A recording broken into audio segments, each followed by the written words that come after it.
So everybody's just walking a little slower than usual. So please excuse my my tardiness in here. So I want to make sure we have a quorum today, and we have some. Oh yes, all right. If I doze off, I at least have an excuse.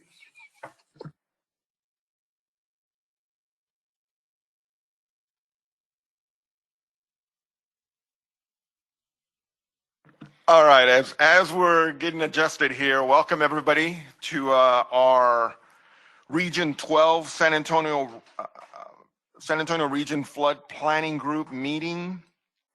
Today, the 25th of July. Could you believe that it's July already? Can you believe that? School's gonna start up again. Holidays. Oof, here we go again. All right, everybody's settled in. Let's begin. Kendall, if I can ask you, agenda item number 1, roll call, please. Yes, sir. Brian Yonta. Dave Wegman. Present. Thank you. Derek Bays. Here. Thank you. Doris Cooksey. Here. Thank you. Debbie Reed. Here. Thank you. Nefi Garza. Here. Thank you. Kara Tackett. Present. Thank you. Jeff Carroll. John Beasley. Suzanne Scott. Here. Thank you. Steve Gonzalez. Dave Mock. Here. Thank you. Steve Klaus. Here. Thank you. Marty Kelly. Here. Thank you. James Gunn. Jamie McCool. Here. Thank you. Jared Bowen. Chris Robles. Here. Anita Macchiavello. Thank you, Chris. I heard you. Here. Thanks, Anita. All right, Chair, we have a quorum. Very nice. Thank you, Kendall. Let's move on to agenda item number 2, public comment. Remind everybody we have 3 minutes per person. Kendall, do we have anybody that has signed up to speak this? No one has signed up to speak, sir. Okay. Just a reminder, at the end of this meeting, at the end of the agenda, we'll have another opportunity for the public to comment. And that'll be at the end of this agenda meeting. So we'll move on to agenda item number 3, which is the approval of the minutes from the previous San Antonio Regional Flood Planning Group meeting. You should have that in your package if you want to take a minute to look it over. Once you have, I will entertain a motion for approval of the minutes of our last meeting.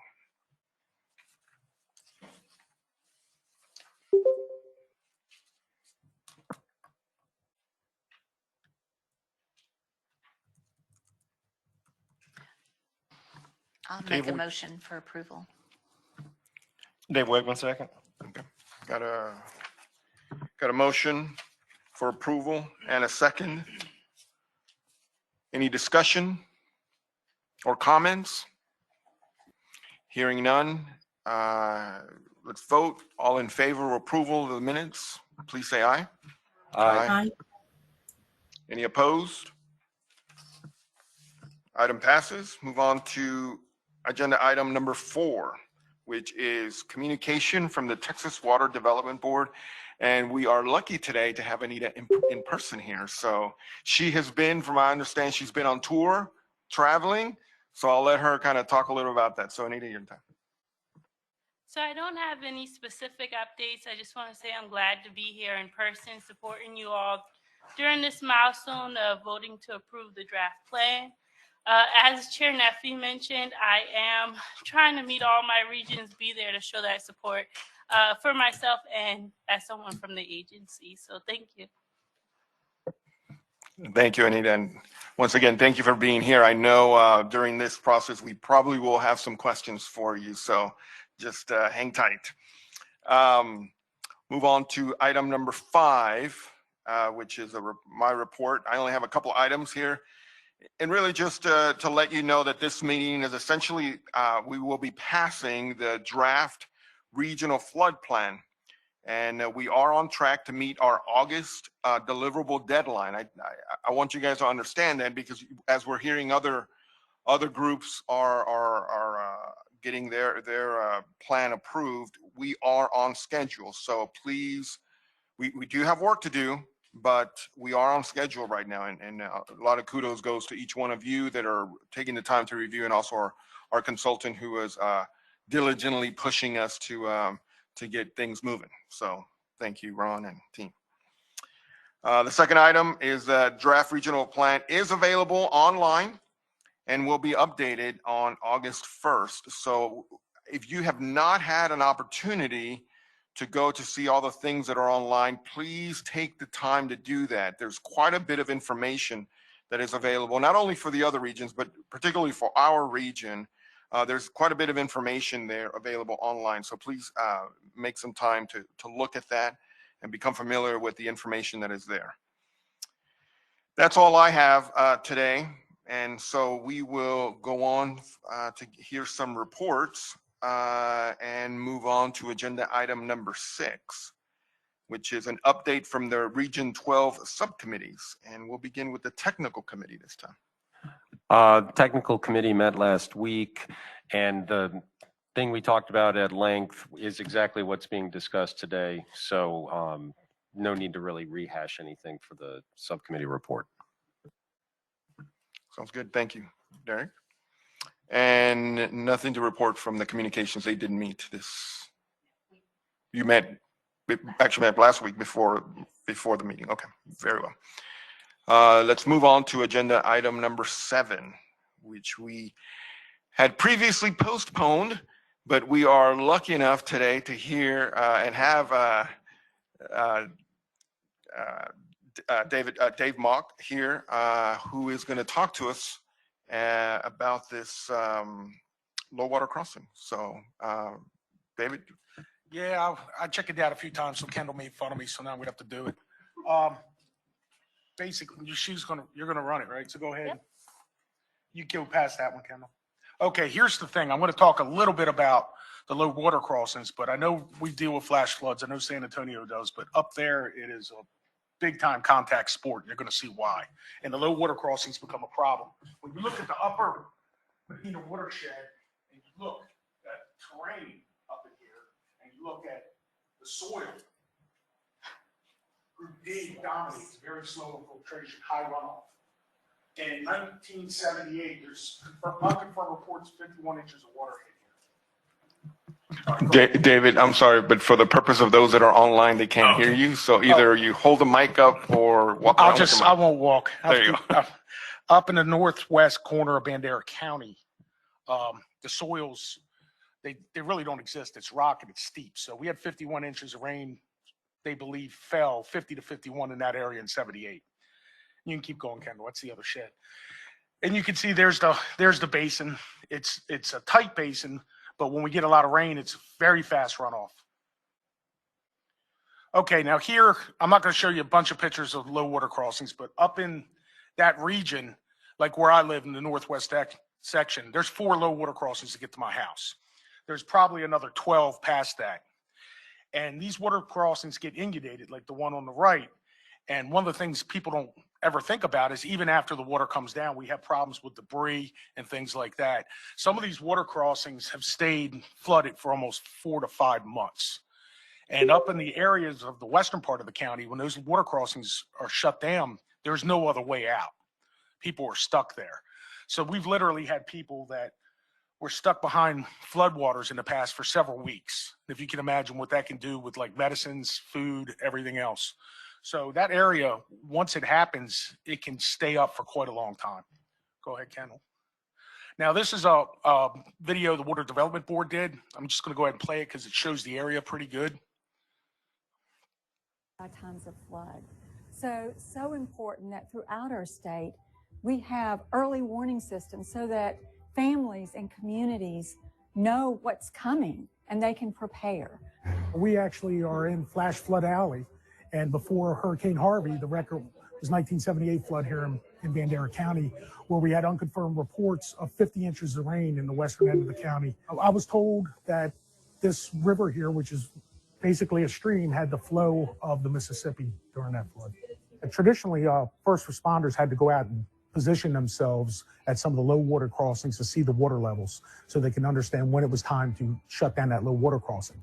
Now with the predictive model of this project, they'll have a better understanding is, hey, when this hits a certain level, that already needs to be shut down. We saw a need for a flood early warning system so we can get people and property out of harm's way before the floodwaters come. When we saw that problem, we went to USGS and they brought us a solution. Water Development Board gave us the funding to get it done.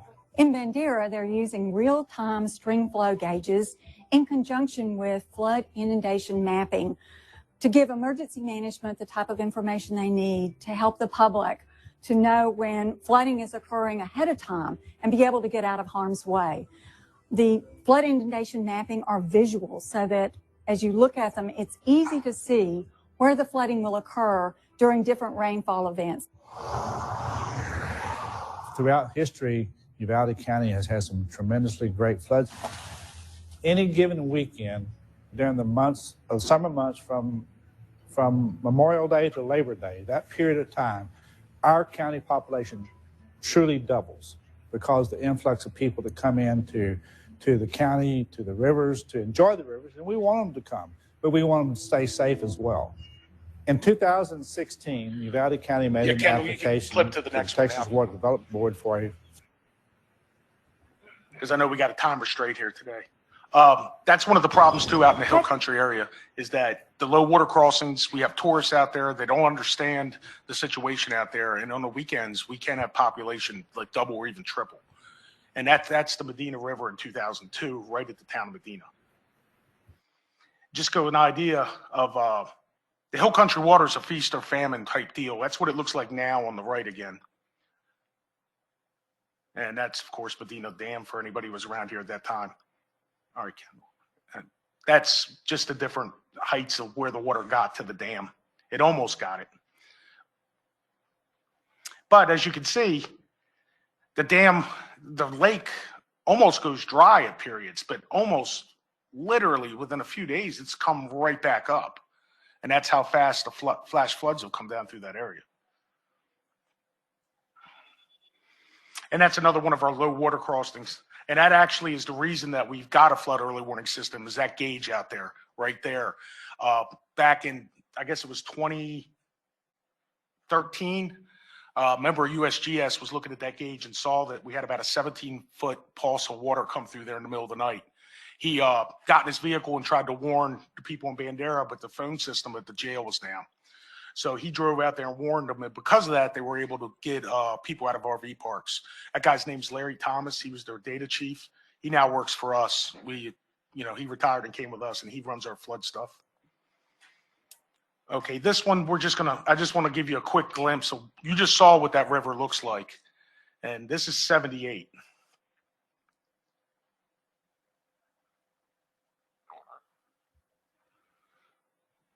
That is the Medina River in 1978. Right now, you could jump over it.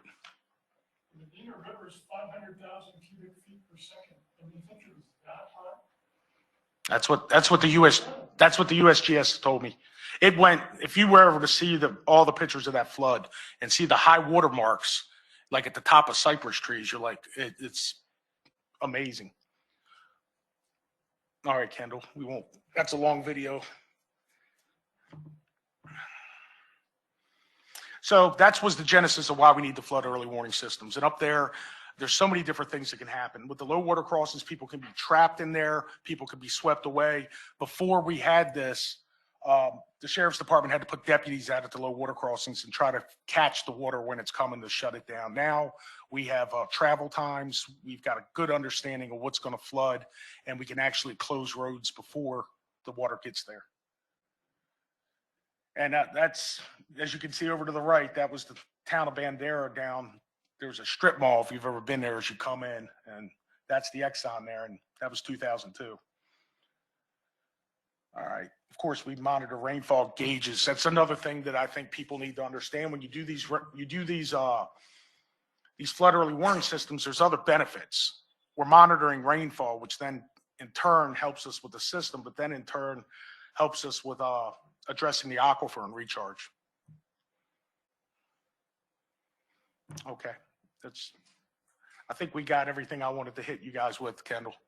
Oh, no, this was Memorial Day flood. This is a low water crossing in Bandera. If you've ever been out to the rodeo at Twin Elm, and this made national news because the Cowboys went and got the vehicles. Memorial Day weekend, 2015, the rain came up. There used to be a road in the river over here. That's a bale of hay floating away. This is Miss Vi's truck. It's gonna be gone. That is Noonie and Giotto's trailer over there, almost underwater. They said it came up like immediately, like caught everybody off guard. Here we go. Here we go. Here we go. Get him out. Get him out. I will leave it because you're going to see a real happy, one of the Cowboys real happy at the end. The river was on the other side of those trees. This is bad. Bad. Literally floating away. Go. Move it. Go. Look at the water. Jake. I feel so bad, dude. That Richard's about to float away. Yeah, that was I got caught out in that flood. That taught me a lesson. So, literally, when I came around to one of the low water crossings, I looked behind me and water was coming behind me down a hill away from the river. To the left, water was coming down the side, and in front of me, water was coming at me, and I had to go through water that went over the hood of my truck. I didn't have a choice. There was nowhere to go. So, those low water crossings, they can come up quick, and those guys told me it came up within minutes down there. It wasn't there, and then it was. So. Mr. Mock, thank you. Thank you for that presentation. It certainly is a reminder of why we're doing what we're doing. We've experienced many of those things here in San Antonio, Bexar County, and even in some of the downstream communities at large magnitudes. So we understand. It's amazing to see. I love seeing, especially the older footage, photos of and testimonies of folks that have experienced it firsthand. Because I think it just really emphasizes and puts and reminds us of the importance of what we're doing here. Yeah, before Harvey, 1978 was like number one or number two biggest known flash flood. And you can see why looking at that old footage. It was literally from hill to hill. The whole county was covered. And hopefully it never happens again because that water all comes down here. Yeah, it certainly does. I know it's interesting because we're in the middle of a pretty bad drought right now, but we need to always be vigilant. Let me ask the committee members if there's any questions or comments that you guys may have. I may have missed it when you said, Dave, but is it networked? So do you have a place where all those systems come to one place and you monitor it, or how does that work? Yeah, it's online. It's in the Infirm, INFRM website that USGS and I think FEMA have. And you go on there and you can actually zero right into the areas and see the system. You can see current conditions. You can look at past conditions, like what flooded like in 2002. So it'll show you historical data. You can, I don't know, if you get bored one night, you can manipulate the data and see, let's see what happens to Bandera when we get 30 inches of rain. And do you have arms that come down on those? No, there's nothing out there. There's not a trigger or anything like that? No, they actually put barricades out. There's so many of them out there. And some of the systems that were out there to tell people water was on the road, they just, they stopped working because they're not constantly maintained. Okay. So I think the arms would probably end up being a problem eventually. Okay. But yeah, So I would say there's got to be close to, I don't know, 100. Can you go back to the map for a second? Got to be close to hundreds of low water crossings out there.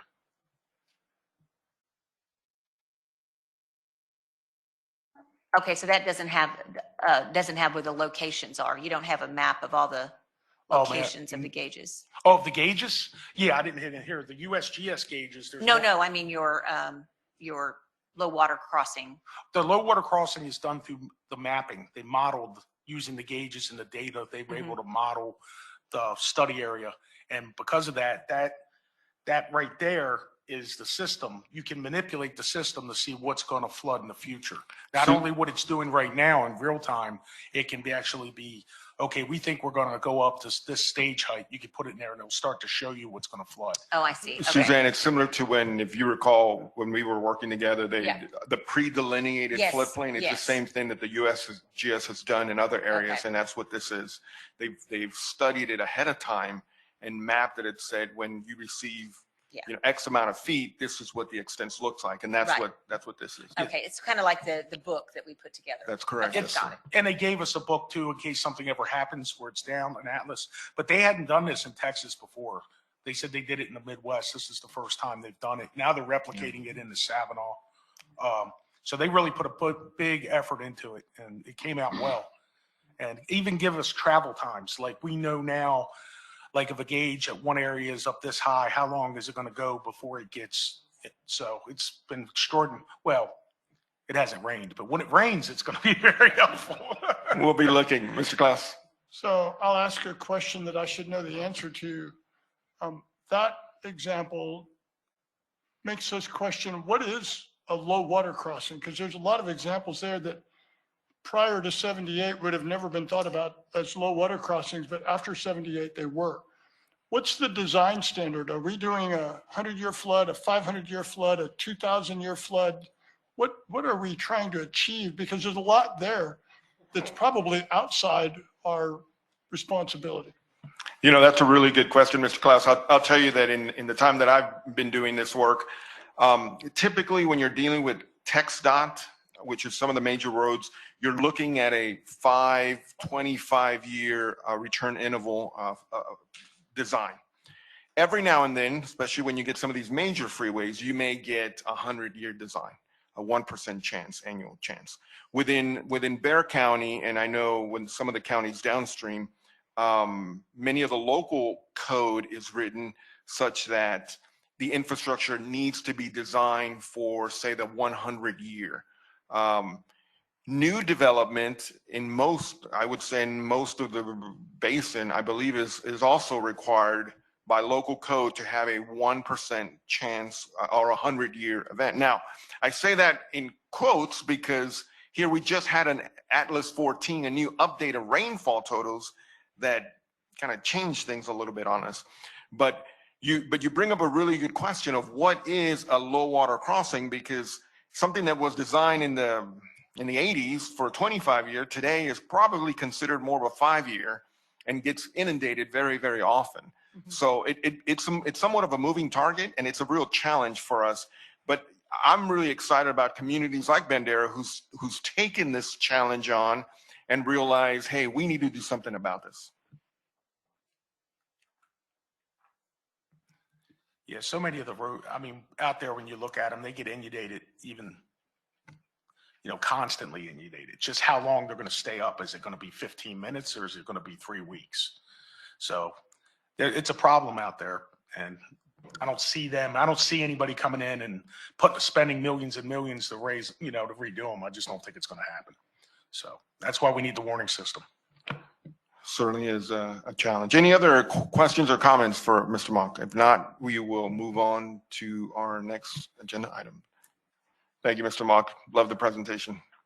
Let's move on to agenda item number 8, which is discussion and appropriate actions on chapter 4.2 through, actually, I'm sorry, it's chapter 4. Yeah, it's 4.2, right?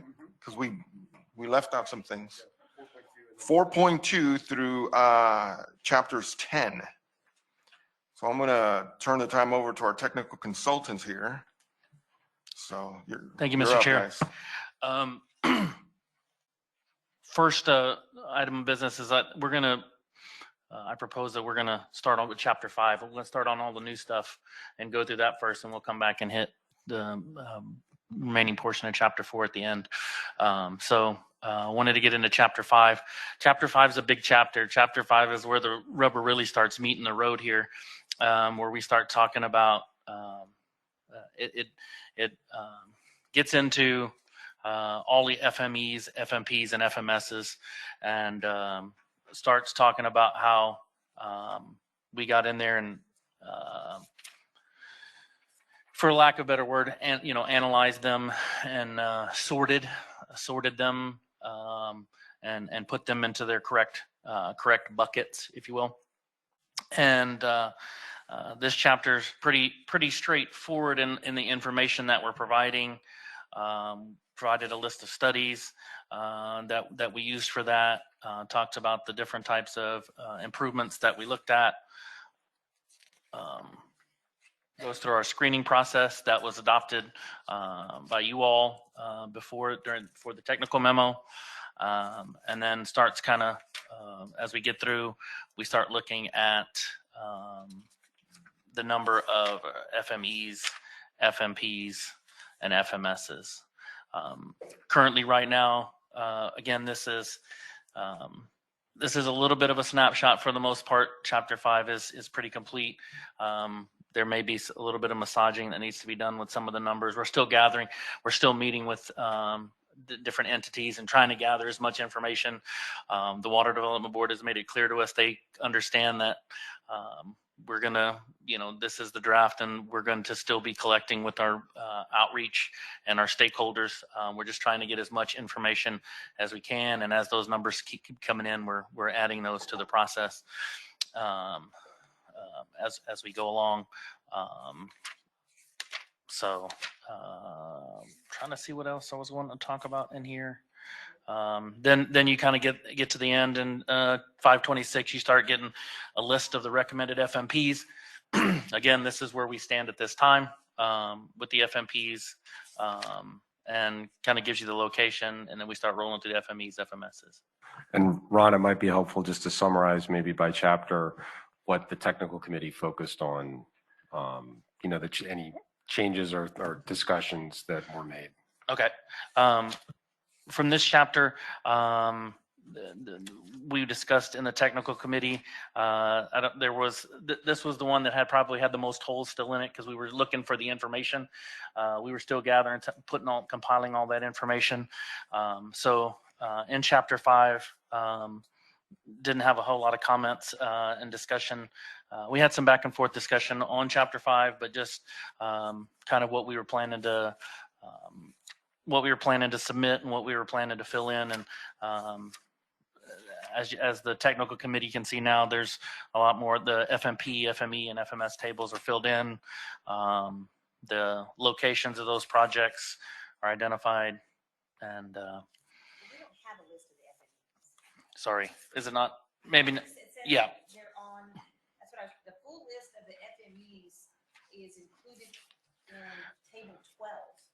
Yes, that's and that's part of the full package. Okay, but it's not in. That's part of the full package. Yes. I know, but it wasn't in what was sent to us. Yes, correct. It was online, and it was provided online in what Kendall had put up on the website. Can we pull it up here? Yeah, it may take a minute to. I mean, we don't have to do it right this second, but I mean, I don't know what. The FMP, it's the FMP, FME, and FMS list that you approved previously. That spreadsheet. Yeah, no, I remember the spreadsheet, but I remember, well, specifically, I know I had mentioned, we talked about the nature-based, the one that I worked on with y'all, with HAF. And I just didn't know, because I know Sarah was also looking at something relative to nature-based, and I didn't know how all that worked out. So I just wanted to make sure it made the list. Sure. So, because I know that there was some discussion about who was going to be the sponsor of it and all of that. So we met with Sarah's staff, with the two Aarons, and with Derek to walk through that. Sarah did agree to be the sponsor on that one. Sarah provided a few little edits to the kind of the overall description and the cost slightly, and that one replaced one of the wish list items that Sarah had in their list that was pretty much the same thing. So it is in there. So what is the scope of it now?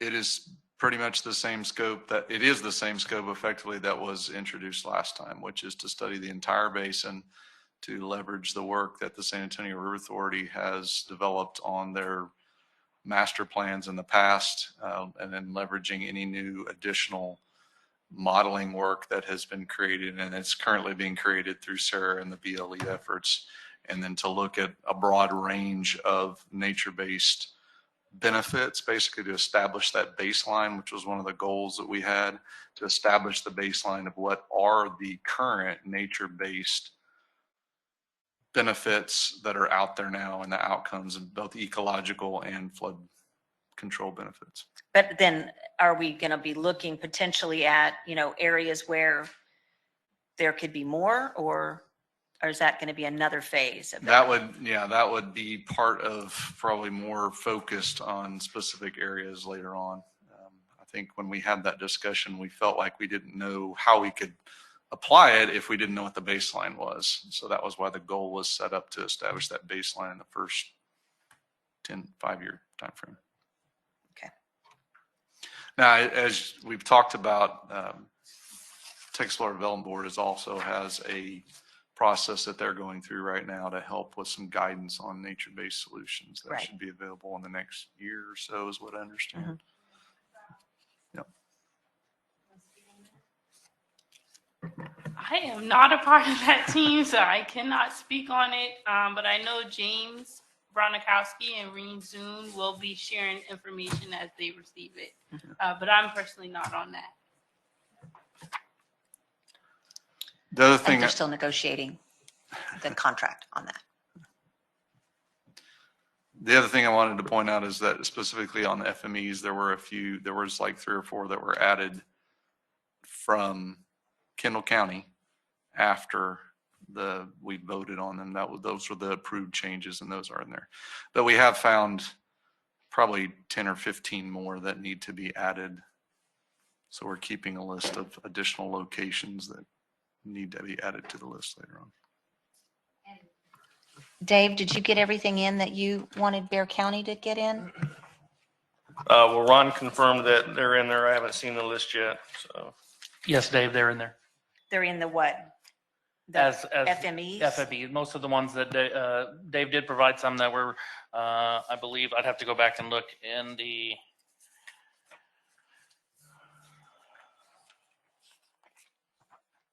I thought that there was one.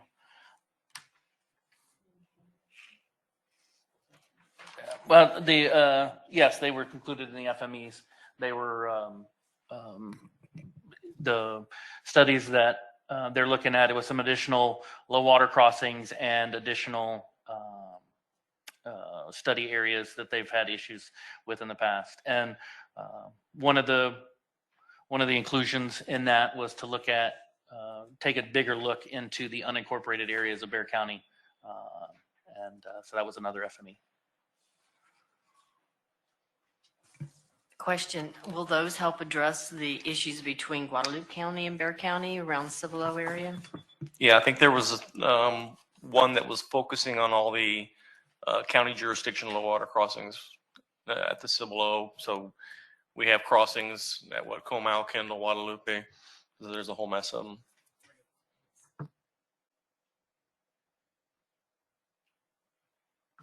Yeah, that was, talking to Kendall County, they wanted to make sure that those shared crossings were included too, because they had probably the same concerns or the same discussion points that y'all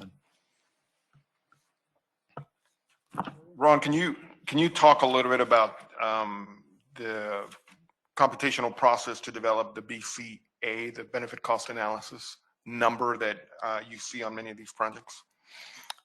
Was that simply a function of what was on those spreadsheets, and that number was At this time, automatically it's developed, or- what was provided. We haven't developed any BCA ratios. Any BCA that we would develop as far as going forward into the next, with the amendment dollars that are available, would be done per the Texas Water Development Board guidelines. that they Because I'm provide. looking on table 5-5, all the projects, all the FMPs there, and I'm seeing the BCA ratio on there, and that's what I'm wondering is it you know, obviously you received information from the different entities or individuals or whatever the situation is, and you filled in those spreadsheets. Did that number automatically populate? Was that like a macro in the Excel spreadsheet, or did you actually, or did you guys calculate that number? No, we have not calculated any numbers. The numbers that you would see in that spreadsheet are what we got from the entity that provided Okay, them. okay. Unless they were old and you escalated to 2020, right? For BCA, we kept the BCA. No, okay. Yeah, no, there wasn't any recalculations. Okay. The only thing that was escalated or changed was the cost. Yeah, BCA was expected to be relatively proportionate. Yeah. And was there life expectancy included in the cost analysis? Again, the cost analysis that was done for anything that we've done up to this point, we didn't get into cost analysis. It was what was provided in the PER or the project. We assumed that it happened. Anything of that nature to get a BCA or to move a project from an FME to an FMP as we go on, if it requires a BCA analysis, we will do that going forward during the amendment period as with part of the with the funding, that the additional funding. Let me ask that a different way. Will you be including life expectancy in your analysis? I would have to go back and tell you exactly how the Water Development Board's It's in the spreadsheet. criteria that. There's a criteria in the spreadsheet. I think it's 50 years. Yeah. If you're talking about calculating the BCA, is that what you were asking? Yeah. And then- Yeah, there's a lifespan in there and that's the- assumed for all of them. It's hard coded. It's a straightforward process that's part of the BCA program that we'd be using. But Ron, the additional dollars that you'll be using and working on between the August 1 and supplement date, you're not recosting all the projects, correct? You are recosting all of the projects. No, if it has a cost related to it, we're escalating those costs. But you're not recosting. That's an escalation. That's not a recosting. Totally different. Correct. So so that we all understand, they're relying on, we as a planning group are relying on whatever entity submitted those costs, that there's value in what they did. Except for the FMEs. Because they're Because they don't have it already. Well, some of them already did have study costs, but they didn't include the information that's required to make an FME into an FMP. So going forward, we assume that the Texas Water Development Board, as part of the fifth funding, will require all those elements to be in the future studies. So we increased some of those study costs here and there just to make sure that that information could be generated out of the study effort. We felt that was appropriate to, and that approach is documented in this report. So that's the only place I would say we changed costs from what we were doing. No, and that's what I wanted everybody, there's lots of questions about the estimate, and I guess that's the point I'm trying to make, exactly what you said, Dave. We're relying on what was turned in. There's a little bit of tweaking to an escalator, there's a little tweaking on estimates. This is just whatever the entities gave you, there's some tweaks. That's it. This is not us starting from scratch and saying, we're all comfortable, the numbers are good. They're on the list, we're going with what they got. Yes, and the few that may not have a cost estimate, we would develop those costs. If it didn't have one and we thought that was one that was easily available. On page 5-5, table 5-2, there are two studies there that I wanted to get some clarification on. 5-2, there's a study source called Project Summary Sheet by the City of San Antonio, and then there's a SARFPG committee by the SARB. I wondered what those two are. Did we just read the wrong line, or? The project summary sheet, and what was the other one? RFPG committee. Yeah, I had kind of questions of what in the world that is at. Yeah, I'm seeing. 5-5. The project summary sheets are part of what the city developed throughout, it's the planning group there at the Stormwater Planning Group. You know, we had some of those projects that weren't necessarily in a master plan or anything. We were able to. Yeah, I wondered if we can make the source or the description maybe a little bit different so that we can describe exactly what it is, because I know what a project summary sheet is, and Yeah, so I maybe agree. and then the other one, can you tell me what the other one, the RFPG committee? I think those were some of the discussions of. Was there projects that were developed from our committees here, or? I'm not. I'll be honest. I didn't. That one shouldn't be in there because I don't. Yeah, please look into. Yeah, please look that into one wasn't. And then I guess just for my clarification, so I see on both the studies and the projects. So the city of San Antonio has a Barbara Drive drainage study, and then they also have a Barbara Drive drainage improvement project. And so you're going to study it, and also you have well, I don't know, because I mean, there's been some study. I mean, that's I'm just using that one as an example. And then there's another one on here that is Holbrook Road preliminary engineering report. And then there is a Holbrook Road improvements project for actual, project funding. So, I mean, on a project. So you have a study and a project for both of them? Yeah, and we could combine those if it's the. Right. Well, let me speak to the one in Barber Drive, because I specifically saw that one. Barber Drive is a multi-phase, and as you know, the bond right now is doing phase 3. But there are 3 other phases associated with that. And Suzanne, during the drainage committee meetings, there was people from that neighborhood that arrived. And that's why that study needs to get updated to include all those other adjacent streets that flow into it. So that's one of the reasons why that study was there. Right. Okay. The Holbrook, I'd have to look into that one, but I am a little familiar with that one. So I just want to make sure, because I remember being on the bond committee, that there was still some more that needed to be done on that Barber Drive. I just wanted to make sure that they were connected, the two. The project and that you have under the projects, and then that one. Okay, great, thanks. That's exactly right, Neffy. There's still some components of the overall solution that haven't been studied beyond what's proposed in the current CIP for the city. So we broke those out separately to make sure. Yeah, and I know another project that is similar like that is sealing. So of course, my time at the city, I saw that one. Sealing is a project that is a multi-phase project, just like Barber Drive, that is also included as a project because there's still phases to it. That's correct.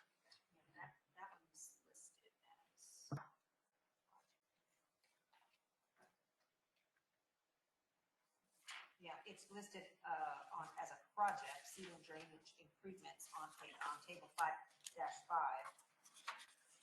I didn't see it. You have the Upper Woodlawn Lake drainage study, but that's a city of Balcones Heights.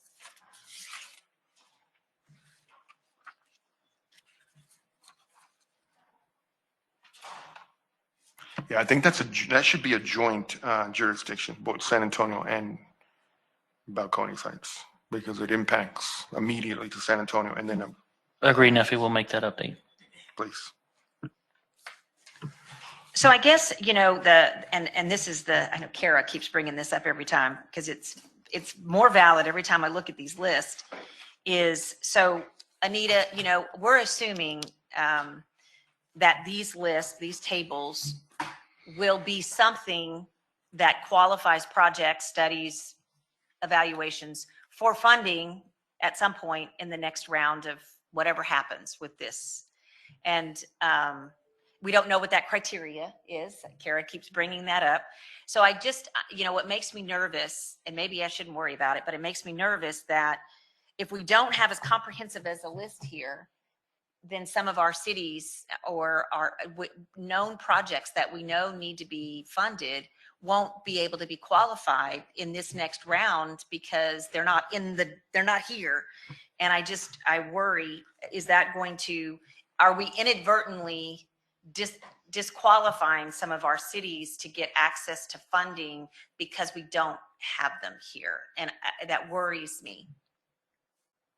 So I don't want to do that. It makes me, it hurts my heart to think that someone could not get money for another until we do the next round in 5 years or whatever it is. Right. Well, let me take some of that worry from you. Like Ron and Troy have mentioned, there will be plenty of opportunities for them to submit the data to them to get it in the plan. So we have the amendment coming up. If we get more information, we can add it to the plan. We have our draft plan public comment period happening, where entities can make a public comment like, hey, we have this FMP or this FME that wasn't included. That's an opportunity.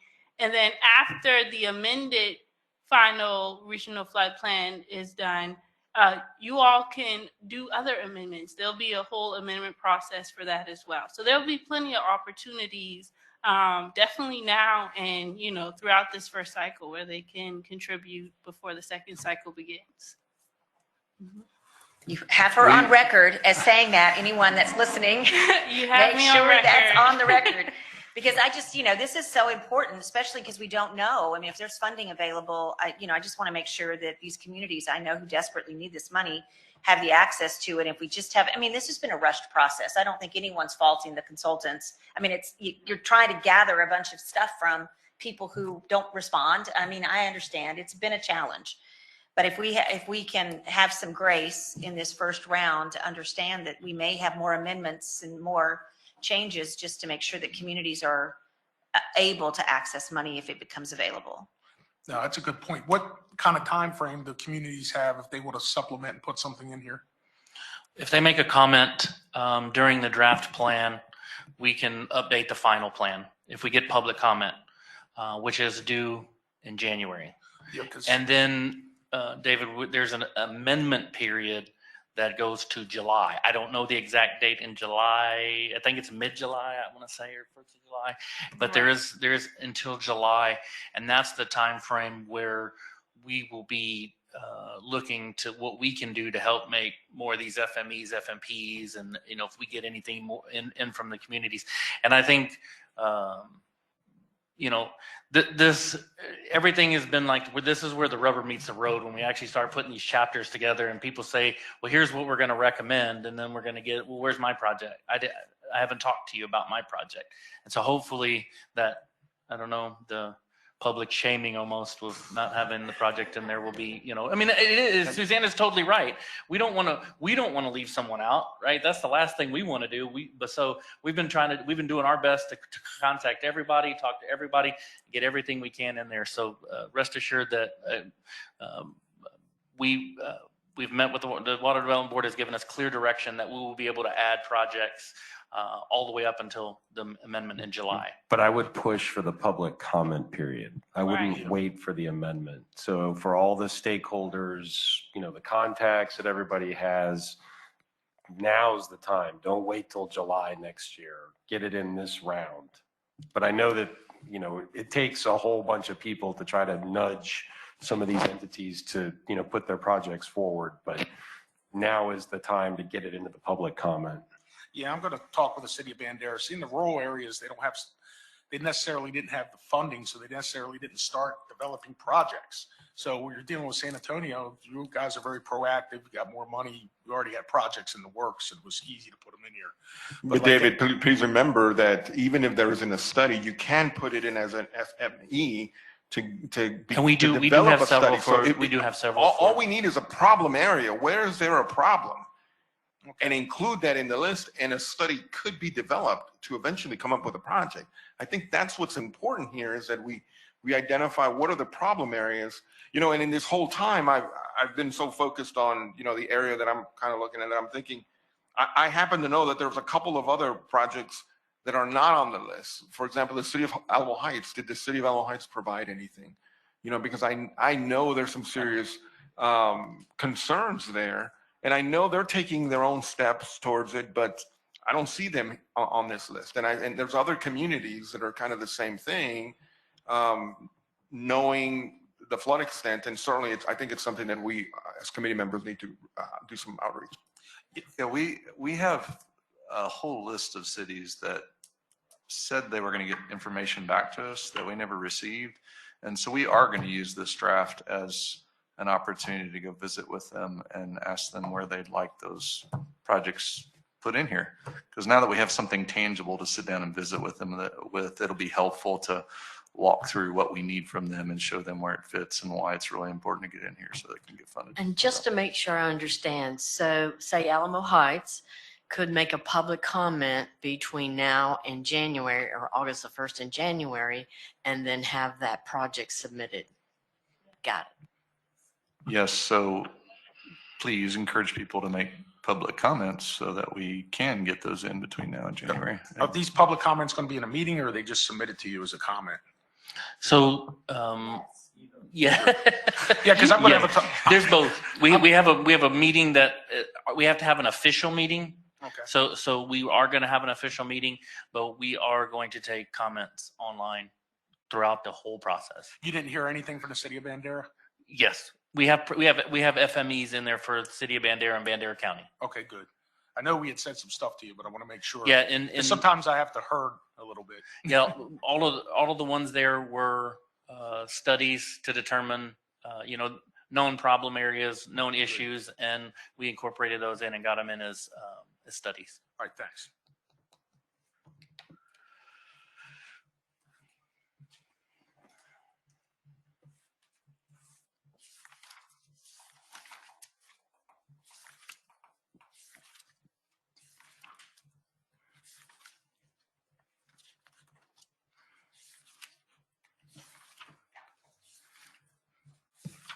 So with that, Mr. Chair, that is Chapter 5.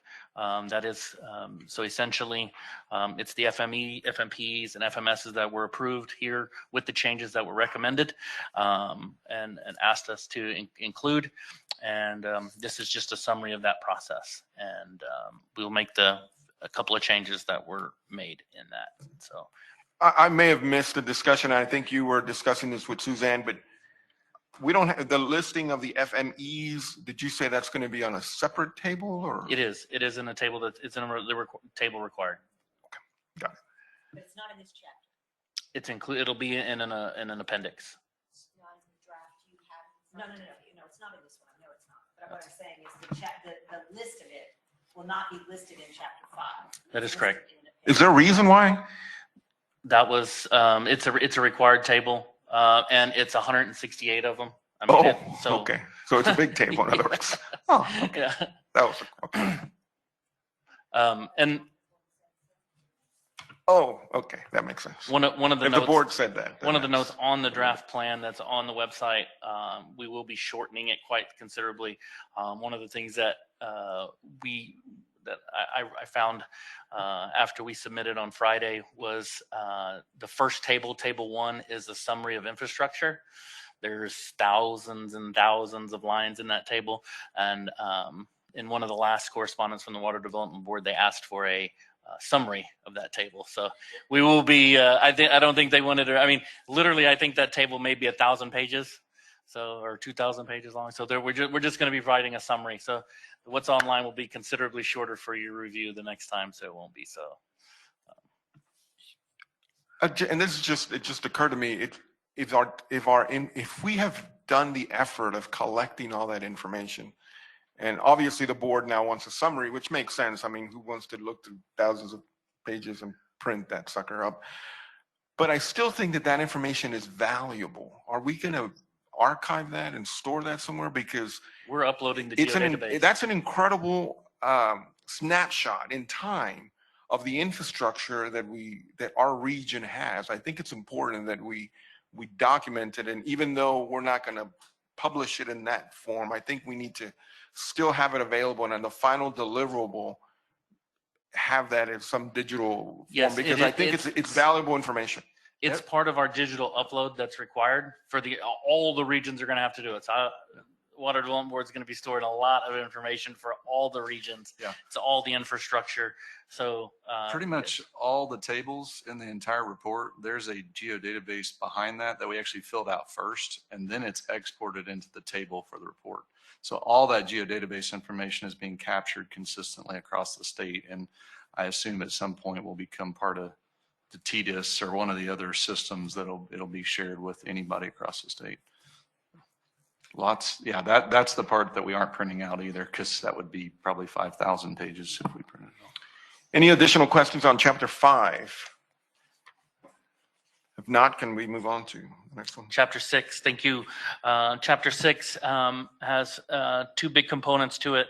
The first component is kind of summarizing the impacts of the if we implement all of the FMEs, FMPs, and FMSs.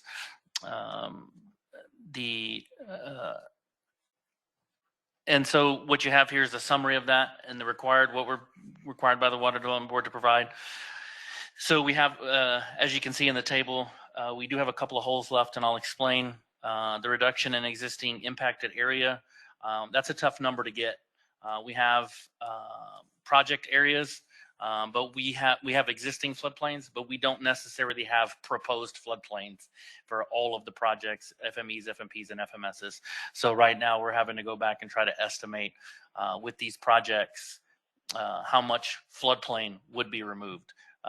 So we don't necessarily have all of the existing and proposed floodplains. So right now we're working on taking that through the process. Ron, how are you planning to do that? That's a significant effort.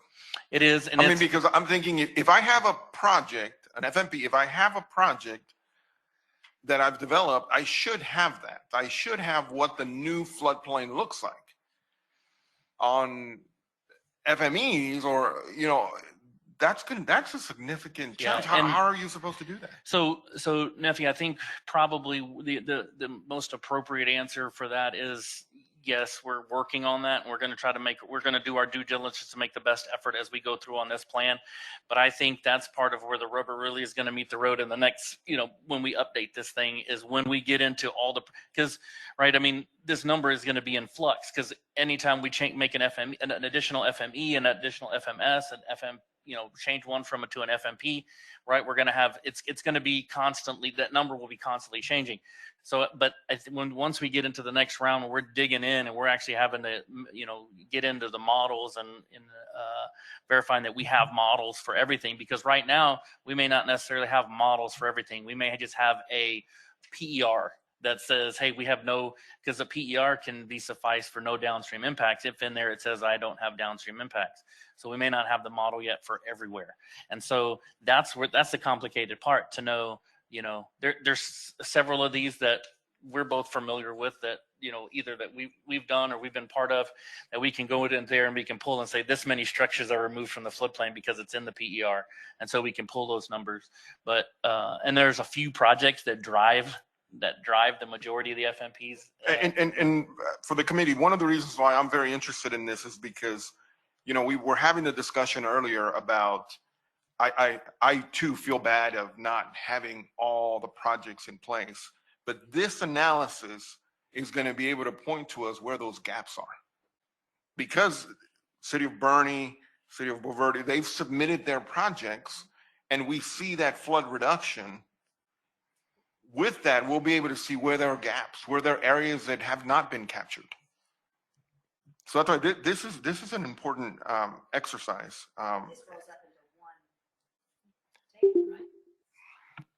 This here, yeah, part of this is part of the FME, FMP, and FMS table. Brain. But that exercise of identifying and coming up with that, they're going to have to count. You'll be able to see the areas that a project isn't fixing it. So we'll be able to quickly identify those gaps. So, and this is an important exercise. And then the other kind of that goes hand in hand with that is the structures removed. And it's easier for us to calculate the structures removed. And we did it we made some estimates for the 100. There were a couple of key projects that drove, and we went through there and looked at those key projects and that we had PER information on that told us the exact number of homes that would be removed. And then we made estimates on the others. And again, these are going to be moving numbers. We just wanted to have something tangible to have in there for now. But all of these tables, again, it's part of the draft plan that we know the Water Development Board obviously knows if they're letting us, add FMEs, FMPs, and FMSs, that will be changing as we go through. So, but with the critical facilities, we were able to, make the assumptions that we removed all of them. The low water crossings, we had 38 low water crossings identified as FMPs, and we were able to show that we could remove those. And then the reduction in roadway, if we had a project for it, we had 69 road closures, and we assumed we could remove those, as well as the miles of roads inundated. How are you able to do that? Are you saying there is a project around each low water crossing that would remove For it? those 38. For those yes. 38, But- yeah. So And you that's have the key, is at 38. But that's not that. I mean, it's making, again, we're all looking at this at the same time. So, I mean, there's, It's certainly not all the low water crossings in but the that's basin. what it, I mean, it says existing low water crossings, 38, and we're removing all 38. So you could read that and say, But that's all the low water that's all the crossings. low water Ah, crossings good that point. are I see all what you're gone. saying. There's not going to, if we approve all these projects, there's not going to be any more low water crossings in this whole region. Is that accurate? No, that's not accurate, I but that's a mean- good point. That Can is we- a good point. Can we change the wording We'll on check that? the wording on that. Yeah. Yeah, We'll see how because it's only 38 that have been submitted that have an associated project with it. I mean, because the presentation we just heard, David has over 100 low water crossings. Well, and Bear County has all these low water crossings. Right, not to that- mention the other yeah, I mean, counties that, Yes, I agree. These are of that have been identified. And the That is same correct. with the, the. It would critical- be for all of that. all The, of cri- these. the critical facilities and the roads in it. Sorry. I mean, it just looks like it's overstating the benefit of all of that. We still got problems, even if we do everything. Absolutely. Can you speak to a little bit on section 6.6? I was kind of interested to hear a little bit about that. You identify a couple of contributions to water supply. Can you speak a little bit? Absolutely. So we looked at all of the projects that were identified in the plan, and there was a couple. There's only a couple that were planned that were in a contributing zone or an aquifer zone, and those are there's these three projects, and they were all actually in the Trinity aquifer, not actually in the Edwards. These were all in the Trinity, and I would say of the projects that were identified that could potentially have recharge benefits, a low water crossing or culvert improvement or something like that wouldn't necessarily be a recharge component. So the ones that we looked at that could actually, the projects that were in place that could actually have a recharge component to it were these three that were identified in the Trinity as it stands. So that's why most of these, or actually all three of them, are detention type of facilities. It's not a conveyance. It's a detention type of facility. I'm surprised that we didn't have anything on the Edwards. So Most of those were farther down. Yeah, it gets out of the recharge zone is pretty narrow through here, and so we get out of that pretty quick. And again, looking for projects that it's hard when you kind of look at it and you take a if we have an existing detention basin or existing water supply basin and improving that storage to actually give you either one more benefit or the other, that's the biggest impact. And we just don't have a lot of those water supply basins that we can really add to in that manner. And so that's why even we were looking for things that could have a component, and we don't have a lot of information on how it would be available, or how, what's the volume that it could provide, and how much water would be available. That's still yet to be seen through these evaluations as it would move forward. But we wanted to list ones that we thought had potential, and these were 3 that we thought had potential. No promises, but has potential. All right. Yeah. And I think this was one of those concepts, I think I mentioned it last time, that, is there any way to capture the flood waters for the purposes of water supply?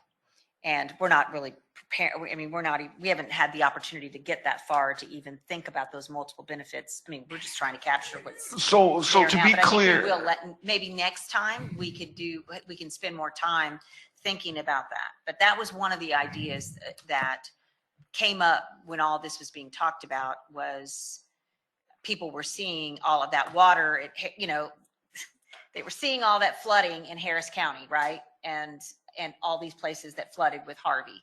And there were legislators that thought that's a lot of water, and it's all going, wasted was the word that was used, all just going to the basin estuaries, which we know is not wasted. But I mean, is there any way that all of that water that we're seeing can be captured and utilized for some water supply purpose? Because it's, it was so massive. And of course, there's a lot of issues with that. You guys, so let me understand something. When we say water supply, is it limited to just drinking water, or do we consider water supply capturing water to use for irrigation purposes? I think if it meets a need within the water plan. So the water plan, I think that's what they're trying to get to, is there some way that any of these projects that we're doing in the flood side can meet any of the demands that are identified in the state water plan, which there are drinking water, there's irrigation, there's municipal, there's non-consumptive. There's all kinds of, demands, or, water supply, water needs. Because it occurs to me the San Antonio Tunnel, for example, captures flood water and then reuses it for the Riverwalk. That's right. San Antonio water system reuses water and then pumps it to the golf course. So projects like those would be considered water supply projects. Is that right? Right. Well, the reuse system is captured in the state water plan, because it's not a flood project. It is a reuse project that's in the state water plan as a source of water to meet a need. But the tunnel probably, I don't know, I don't think the tunnel probably is captured in that reuse calculation in the state water plan. Yeah. It's it provides flow to the river, but it's not used for like irrigation or that sort of thing. Okay. Supplying flows to the rivers and estuaries is not a part of the plan, state water plan? Yes. Oh, It's identified as, it is identified in the the math that's done. It's not there as a standalone. It's not a water project. It's captured in each project as it's necessary, but I don't think they've identified it as one project at this time. All right. Is there any other comments on chapter 6? Just because I'm really interested in chapter 7, that's why I'm kind of pushing you guys. Is there any other comments on chapter 6? If not, I'd like to propose to move on to chapter 7, because chapter 7 actually deals with some of the things, some of the presentation that we heard today. So I'm very interested in hearing a little bit about chapter 7. Can you talk to us about chapter 7, Ron? Awesome. Yes, Mr. Chair. So the most of chapter 7 is really the resiliency in the region. And so we try to capture that. And so we had a lot of a lot of discussion on some things that we needed to add to that. We updated the write up for the Sarah's flood warning system. And we added a couple of different entities as far as the dam owners go. And then I think that was a couple of the major things that we updated part of that. So at first we capture the counties and cities with flood related authority along with the other entities. And then we get into the other relevant contributors to flood-related authority and talking about different roles that ag extension agents, cities, municipalities, the Water Development Board, dam and levee owners, and then National Weather Service, all the way down through there, trying to capture all of the stakeholders. Then we talk about emergency information like the flood warning system. And as part of that, there's the alert systems, both the alert systems that the city of San Antonio and Bexar County have. Talk about the local emergency operations, kind of the program that the city and the county have in place currently. Keep going. We talk about we tend to forget our region runs all the way to the coast, and so either way, we're a major evacuation route with I believe the port is one of the evacuation centers in the state, and then have some of the plans to be considered, and these are the local plans as far as the hazard mitigation plans and the FEMA plans that have been adopted. Ron, I'm going to ask, just because we just saw a presentation of it on page 10, you do identify the Bandera County River Authority and Groundwater District work that they've done. Is there a way that you can add a screenshot of that, of their website to include in page 10? Yes, sir. Just because it looked really nice. Mr. Mock, it looked really nice. So we'll include a little screenshot in there. I appreciate it. Thanks for that recommendation, Neffy.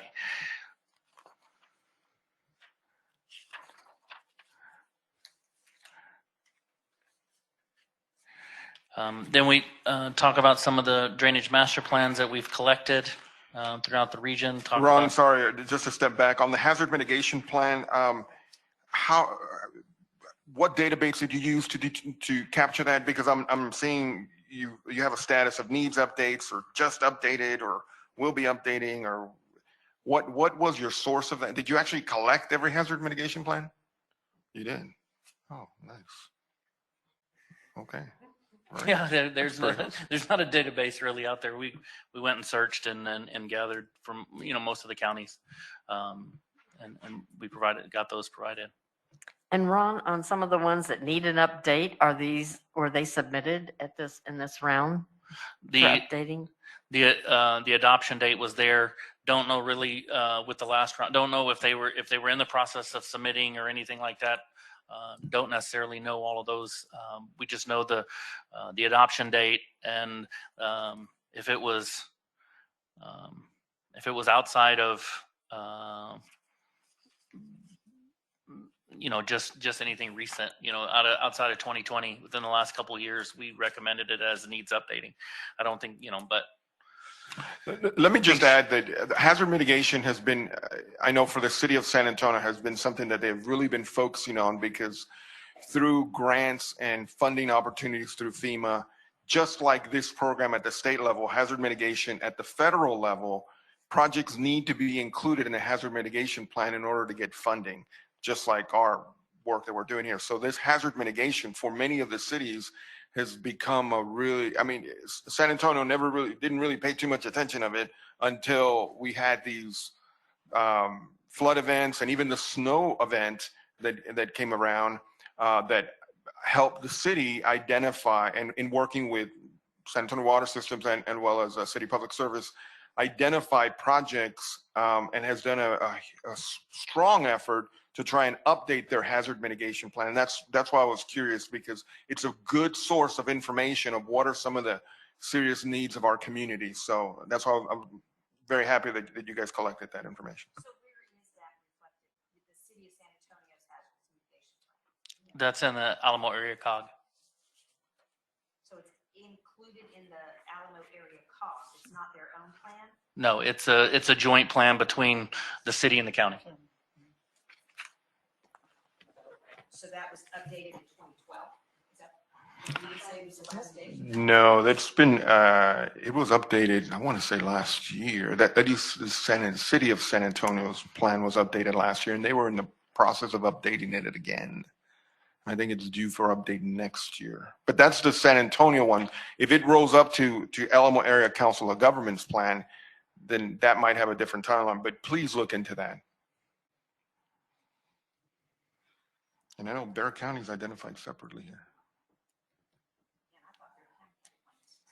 I think they've been combined, and we'll check on that date though. Yeah, once Bear County and San Antonio and the region came together and worked together at the Office of Emergency Management, I know a lot of their plans have been joint. So it may be that they're rolling up to the Alamo Area Council of Governments, but let's please verify those adoption dates.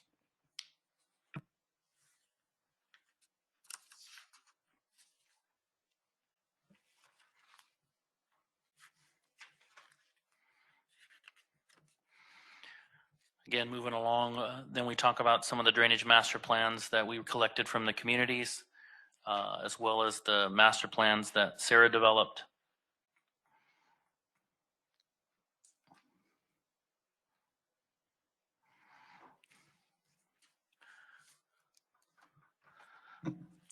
Ron, I don't know if there's a way, I know we have the watershed listed and then the status of when it was completed, but it is a living document that we're continually updating and coordinating with the county and the city on the projects that are being developed. So I don't know if there's a way that we can say that they're living documents and. Yeah, that's a good point, because I was also going to identify in table 7-5 San Antonio local drainage master plan. That master plan actually gets updated every year. As projects get developed, new projects are updated. I echo Melissa's concern that it is a living document and it's constantly getting updated. I know that local drainage plan is. Yeah, and also you do the bond list, which, I mean, you know.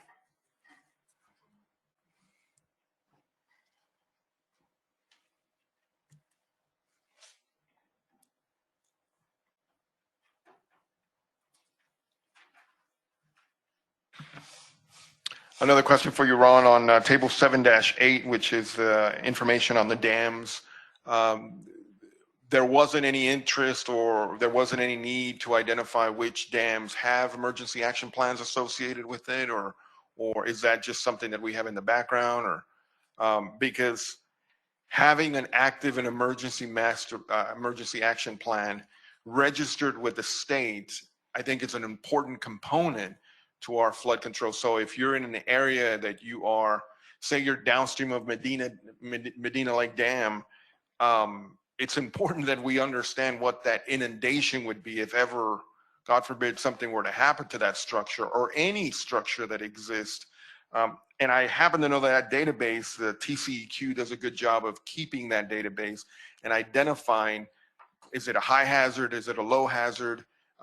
Does it pass the 100-year? Does it pass the PMF? It goes into that level of detail. And I'm just wondering, was that not required by this report, or? It wasn't required. It was something that, this was a table that we added as going through here.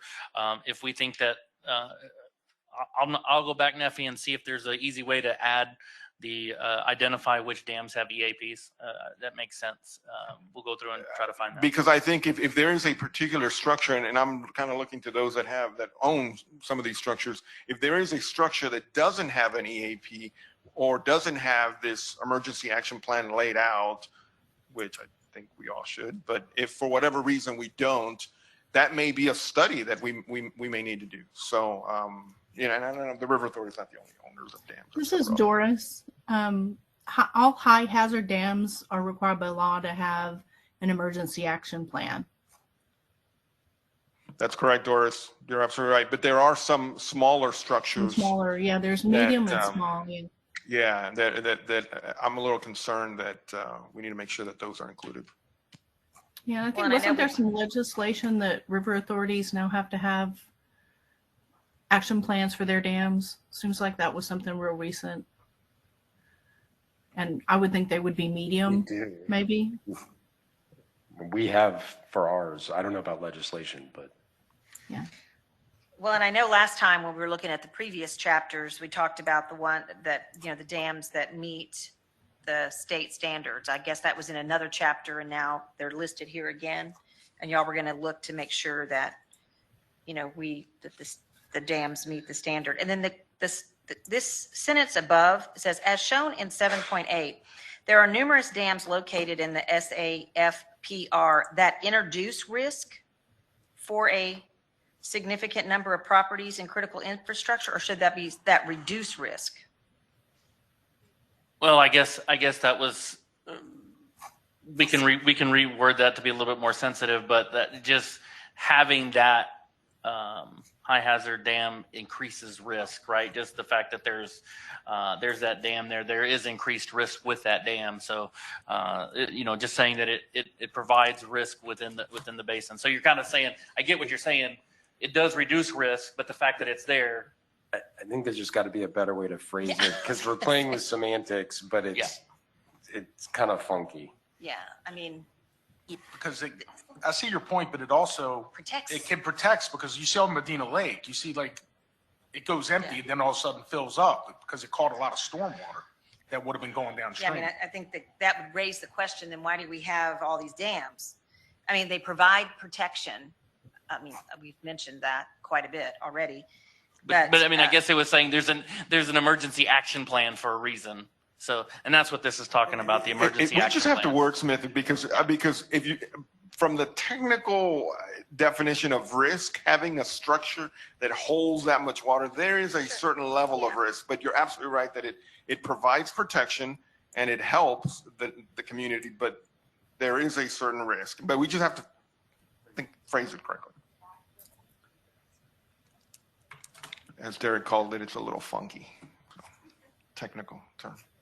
Well, I mean, yeah, I mean, it's the reality is that it if they're not managed appropriately, or if they're not maintained appropriately, that risk is increased. Yeah, I mean, and they all have an emergency action plan. I don't know. It just seems like something needs to be done there to make it seem like they do provide protection, as well as, yes, they do have risk, but we'd have a whole lot more flooding if we didn't have those dams. Any other comments or questions on chapter 7? Because I know we have some questions for chapter 8, don't we? Hearing none, let's move on to chapter 8, where I think we're going to get into some good discussions here. Ron, if you can lead us on. Absolutely. This was the chapter that we probably discussed in the most detail in our technical committee. There were a handful that we decided to remove based on different reasons. And so the original, just so everybody knows, the original, the list that was provided, it was developed by the HDR half team, and we presented the different recommendations to the technical committee. These recommendations were based on regulatory administrative recommendations, legislative recommendations, and then flood planning recommendations, what was actually going to, for this flood planning process. And so we went through these different recommendations, and they were recommendations that were developed by your consultants, and we discussed those. And it was part of those were the recommendations that we heard through discussions in technical committees in the regional, in the planning group meetings. And so we took those and we tried to make notes of those as we went through, and then others that we felt were important. Plus, we looked at what other regions, some of our other regions were looking at, and we compiled a list. And we said, here's a list. Here's kind of what we think are some of the reasonable ones for our planning group region. And so we want to go through these with you. And so these are the recommendations that came out of that meeting for that. We'll start with table 8.1, the regulatory and administrative components. This was the first group of recommendations. And we can talk about any one of these specifically that y'all may have, or ask us to go into more detail on the recommendation or the rationale.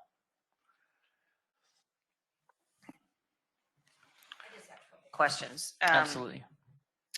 So on 817 and 818, I don't know this for a fact, and I'm sure Debbie probably knows better than I do, but I thought that the scoring criteria associated with stormwater and flood related projects that also don't have a specific component for nature-based solutions either. I mean, in other words, in the criteria, I thought that was not added. So could we say something that would add, I mean, again, just a criteria doesn't mean it's just part of the matrix. I thought that was something that we mentioned. And then why on 8.8 are we only saying for smaller and rural jurisdictions? Wouldn't we want financial and technical assistance and training on nature-based solutions for all jurisdictions, whether they're small or large, if someone wants it and has access to it? I was just curious why we are limiting it only to small and rural in that particular case, if it's permissive rather than required. Yes, I would think on 818 we could open that up and be. Because I know the water, I mean, you could mention, I mean, if the rural affairs got rid of it, we could still say that there's also opportunities to the Water Development Board for that. They do training and technical assistance as well. Yes, we can provide that. And then sorry, Suzanne, the criteria you were asking to add to the one above? On 8.1.7, I was under the impression, and again, I'm not the expert on this, but if someone could check me on it, but I thought that the scoring criteria for funding associated with stormwater and flood related projects also don't have a scoring for if they're nature-based solutions. So you're asking for a benefit for agriculture, which I'm totally for. I'm not saying don't remove that. I'm asking also if we should say, and that also recognizes nature-based solutions as in the criteria, give it some scoring criteria, just like you would anything else. Yes, I think that can be added as well, Suzanne. So I'm not taking away agriculture. I'm just adding. Yeah, if I remember benefits of correctly, nature. one of the issues were that there was such a heavy emphasis on removing structures from floodplains versus trying to reduce flooding in an area or looking at flooding reduced in the future by doing nature. this practice. Right.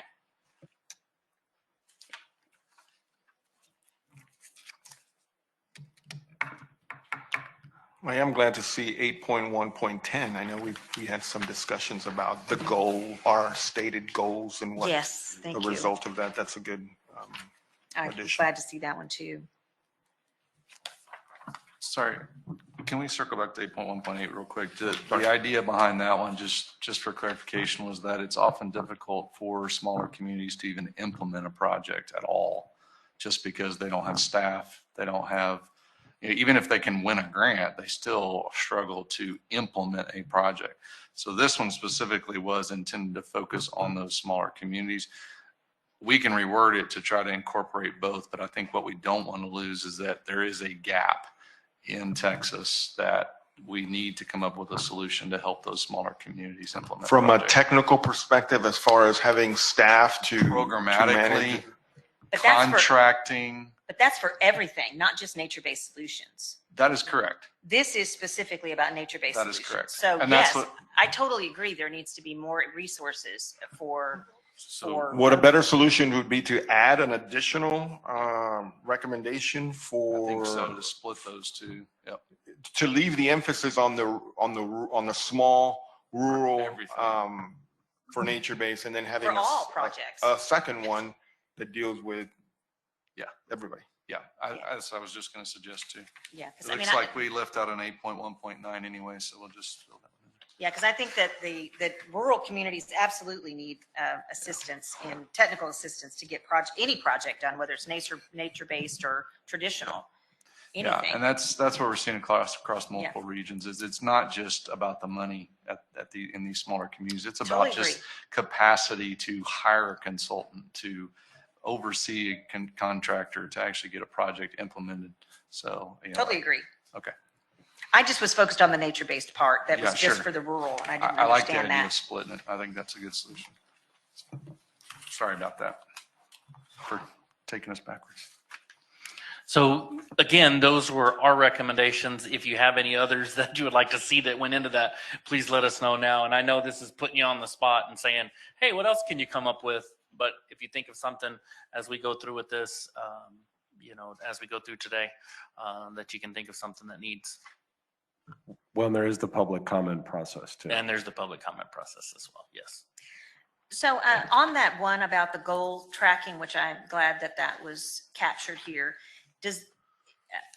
should we also add it to 8.3 too, as well? I think we have something. Did you Suzanne. put it there as well?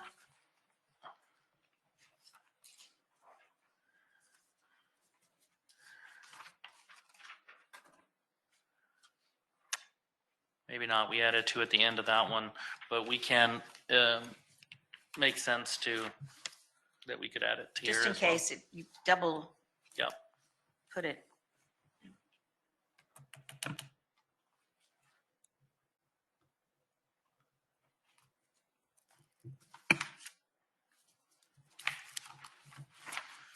So those were the regulatory and administrative recommendations. Now we have the legislative recommendations. We made, as we go through these, we made updates as per the technical committee.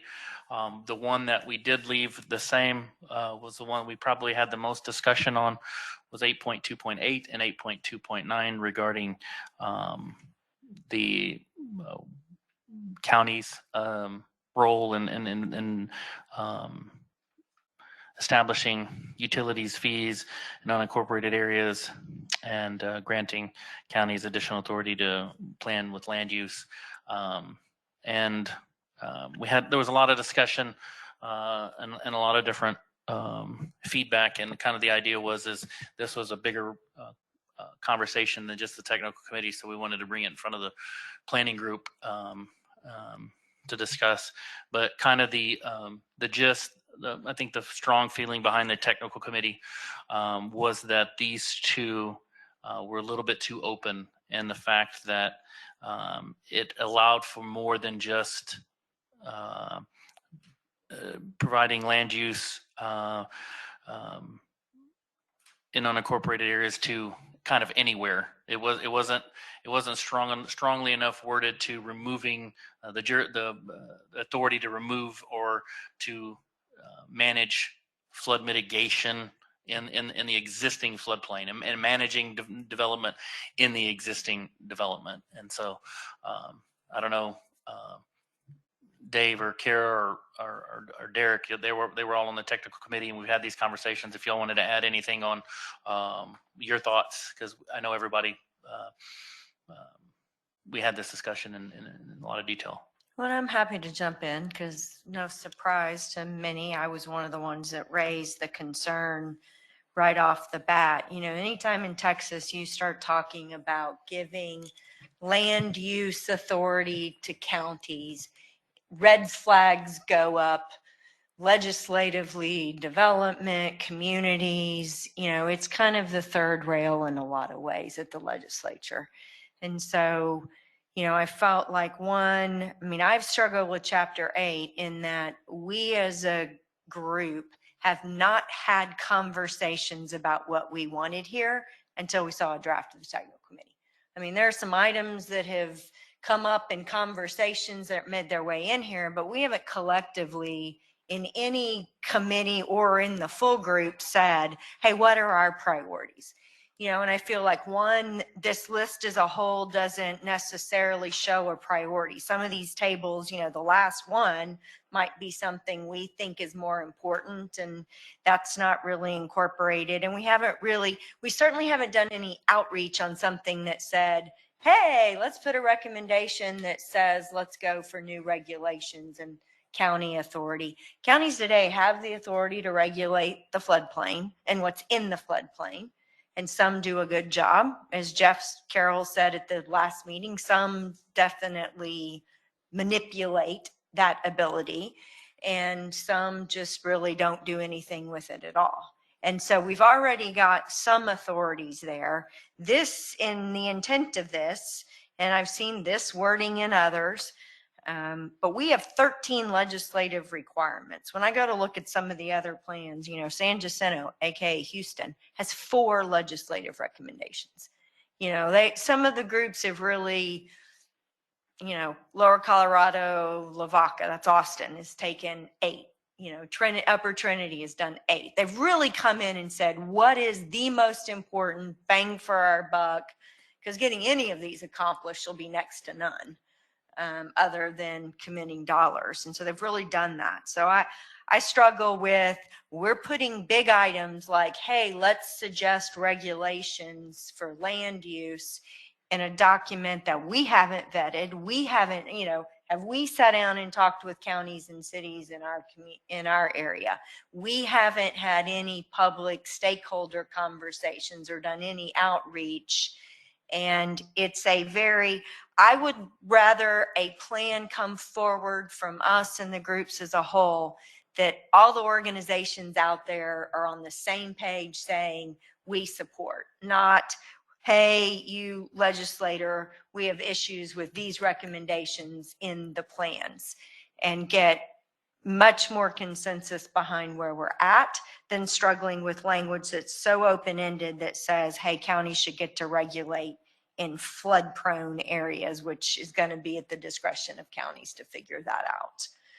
I get where we're going of, we don't want to continue to build in the floodplain, but this was more open-ended than that in my reading of it, and I think others would Kara, but interpret it. you bring up a really interesting point, because you're absolutely right that the counties do have the responsibility to manage the floodplain. I wonder if, instead of being so broad recommendation, if we provide, and it might not even be in this legislative recommendation section, it may be somewhere else, that counties, that we recommend that our counties either become more educated, or, one of the stated goals is for us to manage our floodplains. And I'm wondering, would that section 8.28, would that fit better in aligning it with the goals that we have discussed, that we have talked about, which is making sure that our communities are using the full extent of what they currently have. Bexar County is a good example. Bexar County has a floodplain administrator that does a good job. Sure, that's the word. But what I'm saying is that I think that because this thing is so broad in scope, this has all kinds of other implications other than just what we're here to do. I'm wondering if that, I agree with this statement. I agree that our counties need to, but I wonder if this is better suited in another table. Can I jump in here real quick too and just point out that under Texas Water Code, counties are already allowed to regulate land use. It's stated right in the water code. In compliance with federal requirements, it talks about it 4 places where they are allowed to regulate land use in areas that are flood prone. Effectively, it says in anywhere having to do with floodplain management, they can enforce permanent land use. And that's why I'm wondering if this statement would better be suited in another table, and maybe making that reference with a link, say, here, this is the data, instead of a legislative recommendation. So maybe it's more of is it more of an education and a clarification, to your point, of where this applies within each county, what they're realistically allowed to do. Maybe it's a white paper from Texas Water Development Board or somebody that really lays out and helps the counties understand where they can use this part of the water code to meet the goals that this original statement is trying to get at. Personally, I don't even think that's the role of this group. I think there are the counties that choose and know what they can and can't do and what they want. There are those counties who will still make the statement, we don't have flooding in our county. And, you know, I don't think it's this group's role to continually say, not only do you have it, you're not following the rules, we're a body here recommending projects and a flood plan and goals, not a thump on the head to those groups that are doing that, I guess one of the things that I thought that we were doing in 828 was actually giving some monies to folks to be able to manage in a good way, like Neffy used to do, and the way Dave you're able to do a lot of things with some funding. And how do counties? I agree with you, Debbie. I agree with you, but my concern is that is 828, that comment, should it be in this table or in another table? Because in essence, this extend local government code to allow counties the opportunity to establish, it has other just so many other implications that I think what we're trying to accomplish, at least the way I'm reading this from the rationale and the recommendation, is we want the counties to manage the floodplain to the best that they can. So that's why I'm wondering, I'm thinking it shouldn't even be as a part of our legislative recommendations, but instead, as Troy is saying, through education or some kind of white paper or something like that, to get them to get our own counties to understand you can do more. There are things that you can do. Let me ask it but a I different way. totally Is agree there a with what way we're for the saying. county to have a utility fee so that they can? That we have been looking at this for the last 2 years, actually, and Bexar County is the only county in the state of Texas that has a tax specifically for flood. And we're still trying to figure out exactly under what part of state law they got that passed. But the reason why— Because the River Authority got it passed for them in 1950 something. Okay, good. I'm glad you were able to. So can any I other wasn't there, but that's does what any other happened. county do this? Is any other county allowed to do that? I don't know. I haven't you have to go through I haven't found the legislation. part of state law that says, but the reason why this one is in there is because there is a mechanism for counties to set up drainage districts, but it requires a separate elected board. Yeah, you have to have an elected board if you have a taxing authority.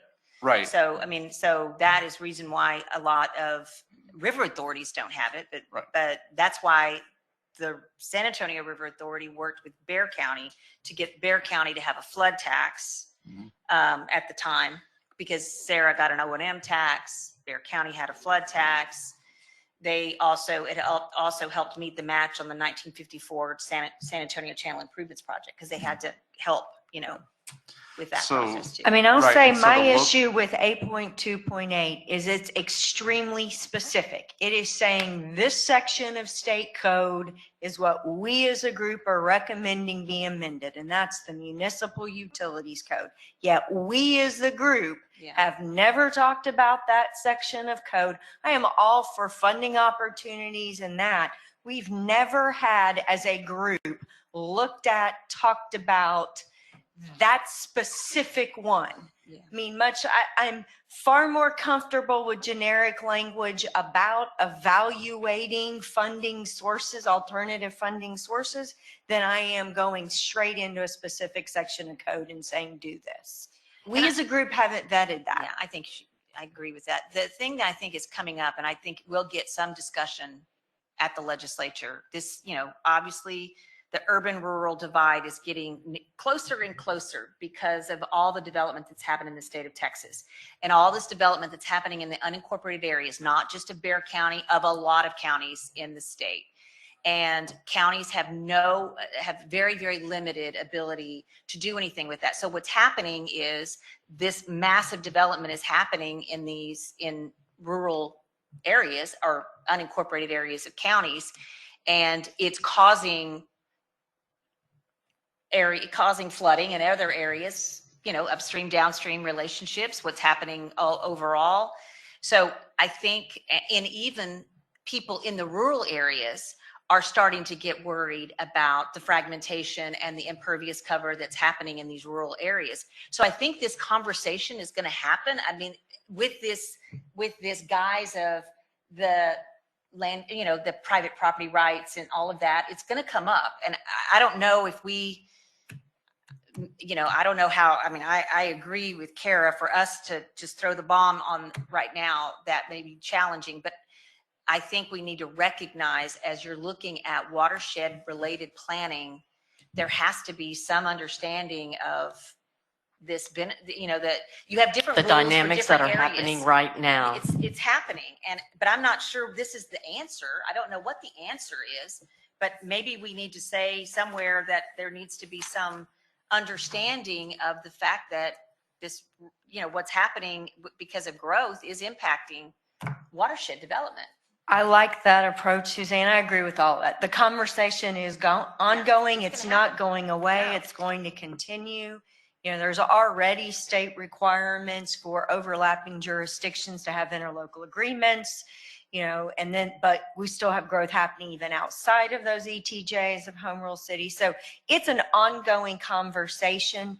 For me, I don't feel like we have vetted that as a group for us to jump in to the fray with it. I'm completely comfortable with sentences that, we recognize flood as an ongoing conversation with growth, especially in undeveloped areas. But I think it's way more important for us to get other things in here that 100% groups we represent are all behind. And, let's kind of focus on those things we really feel can be accomplished and are reasonable to accomplish at this point. And I would say that even 829 also granting the counties additional authorities. I'm kind of curious what Mr. Klaus happens to think. Steve, what do you think about these two items? And the reason why I'm specifically asking for you is because of your experience with other committees that you've been a part of, Region L and so forth. I'm sure you've had some of those discussions. What's your thoughts on that? Well, I agree with Kara. I do think that we haven't had that type of a discussion. I think there's that side of every one of us that says, yeah, we want it in there, but we know that we are probably overreaching as far as our purpose in this group to throw that into the middle of the plan. Does it in some way actually sour or put a negative aspect on the plan when those decision makers start looking at this, that this is an end around to try to grant more county authority like that? It's been a big part of every one of our careers as long as we've been involved with it, and it's going to be that way for the next 30 years too. So I think somehow the wording has to reference that the legislature has to recognize that these issues are at a crossroads, but maybe we don't say grant additional authority. Right. I do agree though that I think it gives the report more validity for us to go after those things that we think we can accomplish, and not those things that are maybe a trade wind level above what this group is really assigned to do. Thank you. Thank you for that input. Dave, what's your thoughts? Yeah, I generally concur with the group. This is a battle that's fought every 2 years at the legislative session, and I think it's being fought by people with more clout than we sitting around this table do right now. I think it's reasonable to have language in this table that may reference the validity or the value of greater control at the county level without diving straight into the shark's teeth. Appreciate that. Derek, Debbie, any comments? I can support dancing around it a little bit. I totally understand and agree with that. But I did tell the technical committee between last Friday and Monday, we had 4 calls to our offices about flooding and development, and it was all in the areas that had no control, very little control. Mr. Mock, what's your thought from your perspective? You've heard the discussions of. Yeah, I agree with everybody here. You're getting into a pretty sensitive issue up at the legislature, and I would worry that if they think we're getting into something like that, that it'll cause us problems with the rest of the plan. Thank you. So I think you've heard everybody. Oh, and Doris still on? Oh, Jeff, all right. What do you guys think about the discussion that we've been having? I agree with a lot of what's been said. I know every 2 years they seem to take powers away from cities and counties instead of giving us more powers. But it's something that I think it would overlook some of the other good that this report can do if all they do is pay attention to that item. Yeah, it's an area we don't get as involved with. We just comply with whatever Bear County says or the city. So it's just not an area we have as much experience as y'all.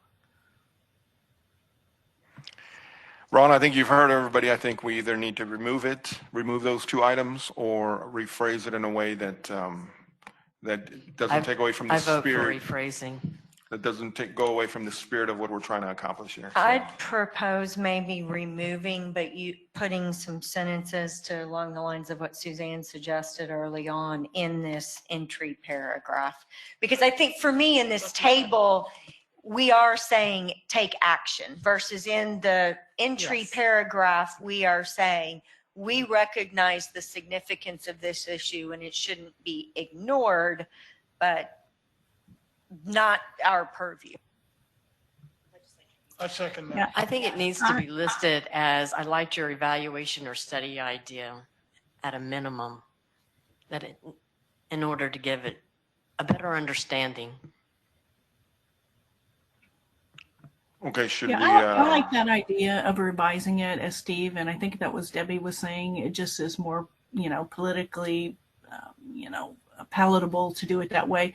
But I also think Region 11 had similar issues. So I have a feeling this county issue, there's going to be, I think, multiple regions commenting on that. So I think they're going to hear loud and clear from the different regions.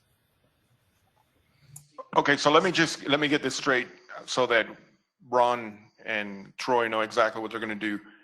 I think what we're proposing, and we might have to take a vote on this. What we're proposing is that we remove 828 out of the table and 829 out of the table and rephrase those 2 concepts into the text of 8.2. No. That's not what we were saying. That's not what we're saying. So hold on. Can we remove 8.2.9? Can we separate them? Because they're slightly different. Can we are we saying we're going to remove 8.2.9 because realistically we know that that's already a battle that every 2 years happens at the legislature. And we can add a sentence to say that that's already allowed under state code, and we're going to encourage counties to use. Okay, so you're saying remove 8.29 and then just have a statement. Right. For that, okay. And then on 8.28, going along with what Kara's saying, do we feel like the rationale for the recommendation is valid in this table? What's there is valid. I think we're saying what the rationale is valid, but the statement to extend Chapter 552 is too specific. So can we reword the recommendation to tie back with 8.1.12, which is where we've encouraged entities to adopt a dedicated funding mechanism, and make a statement that says that we're asking the legislature to look at helping the entities to adopt that that dedicated funding. Well, look Something at like that makes sense. 8.2.6, expand eligibility for and use of funding for stormwater and flood mitigation solutions. That's for me a pretty big catch-all. I mean, we've got a lot of these very specific direct funding to this, federal funds, direct funding for this. I mean, we've got all these very specific ones where funding go, but 8.2.6 is this big catch-all, local, state, federal, public, private. I mean, it's just saying expand eligibility, which can be regulatory. I mean, if we're sending it to legislature, there's two things the legislature does: write rules and allocate dollars. Okay, hold on a second. Let me make sure we're doing this correctly. Let's handle 829 because I think that's probably the easier one. Does everybody agree to remove 829 off the table here, off of 8-2, and summarize that in text in 8.2? Does everybody agree to that?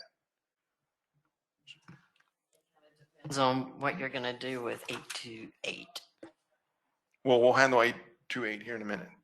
So are we saying to use it in exactly that language, or are we saying to modify and soften it a little bit to relate to the reader that many of the challenges here could be better or created by, or could be better addressed by granting those counties that type of authority? Just to remind the reader that this is a major obstacle. We're not saying break it down, but this is a major obstacle to successful implementation of this plan at the local level.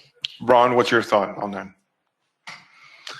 I mean, this is, again, this is your plan, and Right. so I want to try to get it. I mean, and But can we do that? Can we write it in such a way, Yes. as Steve I said, yes, but as a part of the text? absolutely. I think that we can Okay. put it up there, and the idea is do we want to go as far as to say what Steve says, or do we want to say something? The regional flood planning group understands that the legislature has its hands. The legislature right. The legislature looks every few years, looks at planning in unincorporated areas, and the group supports any the continued evaluation and of that. Okay. Something of that nature. Is that kind of what do we Yes. want to get? Do we want to get something that's that soft to say, we understand and we support the legislature in looking at those and looking at options and providing counties with more options, or providing entities with more options in unincorporated areas? Does that kind of feel good for everybody? Okay. All right. So now let's look at, so everybody agrees with that, correct? We're all in agreement. Okay, let's move on to 828. 828, I think we all collectively agree that it's very, very specific. So that has to change. It cannot remain as is. So we have the thought or the idea to remove it completely out of the table, and like 829, rephrase it within the text. And Mr. Chair, one of the things that I've heard through a couple of conversations here was a study, something in that nature. Could 8.2.8 be where we say a study to develop to look into what options are available for communities in unincorporated areas? But that goes to what Troy was saying too about linking it back to 8.1.12.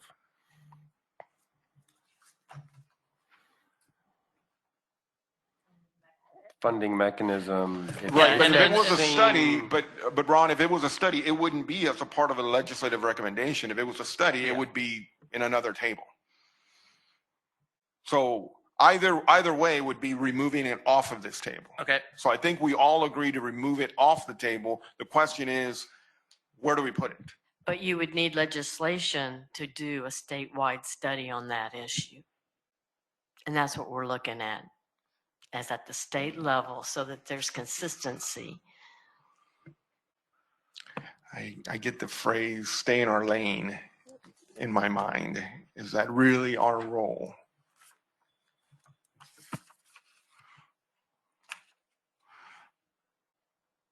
To make recommendations, yes. Okay, well, why don't we take this up as a vote, as a committee, to vote on this idea of including a study, a statewide study, that we would recommend a statewide study. Is that correct? Let's vote on that idea.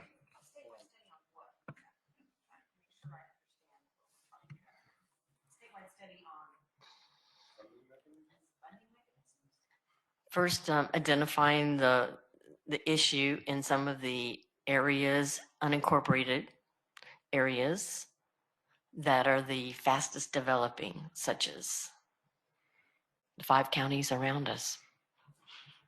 I mean, doesn't to some extent Water Development Board have a sense of, you know, the reason they're creating certain funds and programs? And then ultimately this list is going to identify, hey, we probably need some more. Isn't that to some extent inherent in what's happening in their role? Looking at Anita, because you're sitting here now, Yeah, it I mean, doesn't mean you have an answer, but When you start talking to like 8.1.12, when you encourage entities for funding mechanisms for flood control need to be sustainable also. And then you have chapter 9 that you're about to get into that has got a whole chapter on funding alternatives. So I've had a little bit of an issue. I didn't say anything about it, but that 8.1.12, because that's kind of the purpose of what we're doing here, is to develop funding alternatives for folks to be able to address some things with grants and loans, or however you decide to do it. So I want to make sure that our committee is on board on what we're going to do with 8.2.8. We all agree that we're going to remove 828, correct? No, we've already dealt with 829. We're going to remove that and put it on the text. But let's look at 828. 828 is specifically about fees. Looking at, to Dave's comment, a sustainable source of fees for having the ability to do the infrastructure and the planning and the emergency response.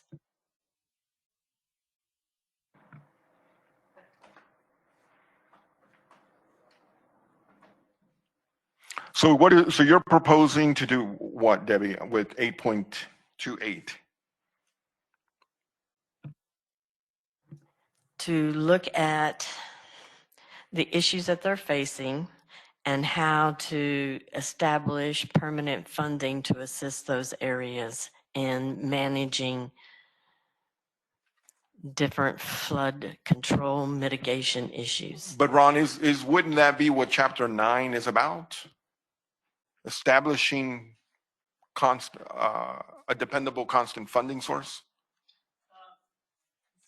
Chapter 9 is more about identifying what's been done and asking for the grant funding to do the FMEs, FMPs, and FMSs. Okay. It's existing in what this is. program. But I mean, kind of what, you know, what I see in 8.2.1, direct state funding to counties to maintain drainage and stormwater infrastructure in unincorporated areas. I think that's kind of what you're getting at. Yeah, 8.2. I mean, it is covered in chapter 9. You're exactly right, Dave. But 8.2.8 was specifically about giving counties, and again, I'm not saying I came up with this. I'm just explaining the background. Is to give counties the same authority that cities do to establish stormwater utilities. But we had an extensive conversation about the politics associated with that. Right, is that our battle to fight? Right. I'm just saying, and so it is covered. There is a section in 9 that already does cover the difference between what cities and counties are allowed to do and all those sources of funding. It's all there. This study kind of has already been done, I guess is what I'm saying. Yeah, I'm not opposed to getting rid of both of them. I don't have any idea what the other 11 regions are doing with this issue too, but I'm sure it's going to get covered at some point in time, and it's going to have to all get massaged together into a statewide plan. So All right, so the motion is to remove, the idea is to remove 828 and 829 from the table. 829, we're going to talk about. 828. Let's remove 828 off the table. I'll second it.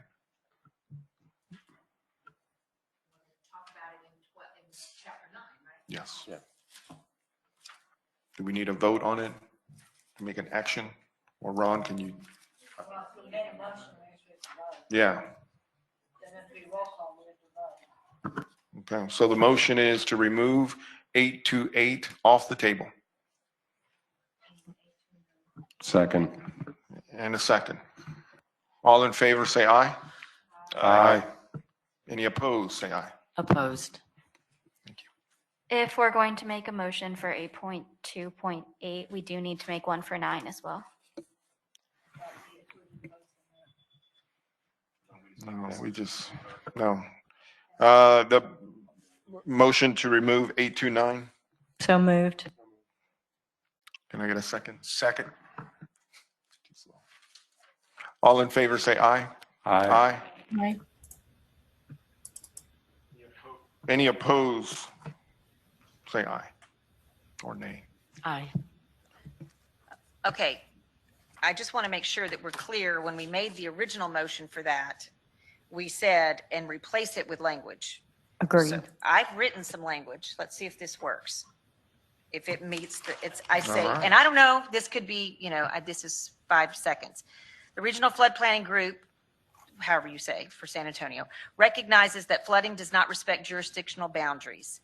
And as the state continues to experience growth in unincorporated areas of counties throughout the state, we recommend the Texas State Legislature review the land use authority to mitigate the impact that growth and development of the state is having on flooding, or something like that.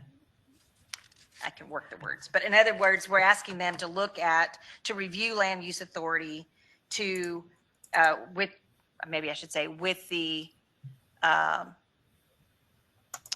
to mitigate, or maybe to review land use authority. What's the word I'm looking for? To mitigate the impact of growth and development on flooding. So I agreed with the first half of that. The middle where we say recommends, to me, if we're saying recommends, needs to be in a table. Okay, we urge. So I would say Or we suggest, recognize the impact and consider strategies or. Okay, so we urge, or we encourage the Texas State Legislature to what? What'd you say, Kara? To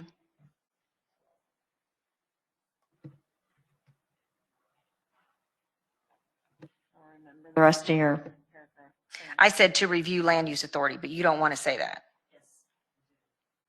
Are you okay with that? Texas Legislature to review land use authority?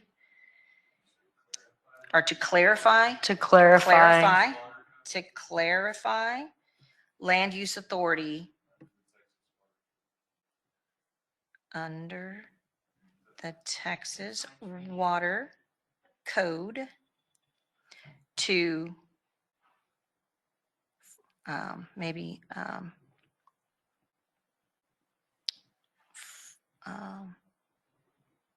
Or it could be as simple as consider these challenges.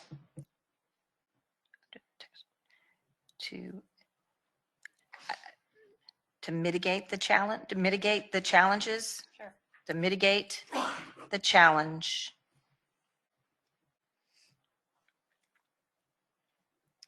that increased development has on flooding. Is that fair or no? I don't know, this is fast. Okay. The Regional Flood Planning Group recognizes that flooding does not respect jurisdictional boundaries, and as the state continues to experience growth in unincorporated areas of counties throughout the state, we encourage the Texas State Legislature to clarify land use authority under the Texas Water Code, I guess, in order to mitigate the challenges that increased development has on flooding. Does that sound, I mean, that's I like not that. best English in the world, but I'll write it again. Ron, that information is being recorded, so please incorporate into that. And Susanna's actually writing it down for you, so she's actually printing it. Look at that. Hey. Man, print. That's awesome. All right. Any other comments or discussions on chapter 8? Because we still have a couple chapters, and then we're going to Okay, go back to it. my comment was on 8.2.12, establish a standing budget for implementation of the legislative efforts related to these recommendations. The legislative efforts, or do we want to say a budget implementation for the project? I mean, I don't understand if this is about a ILA establishing a flood infrastructure fund, a standing flood infrastructure fund. Is that what 8.2.12 is trying to get to?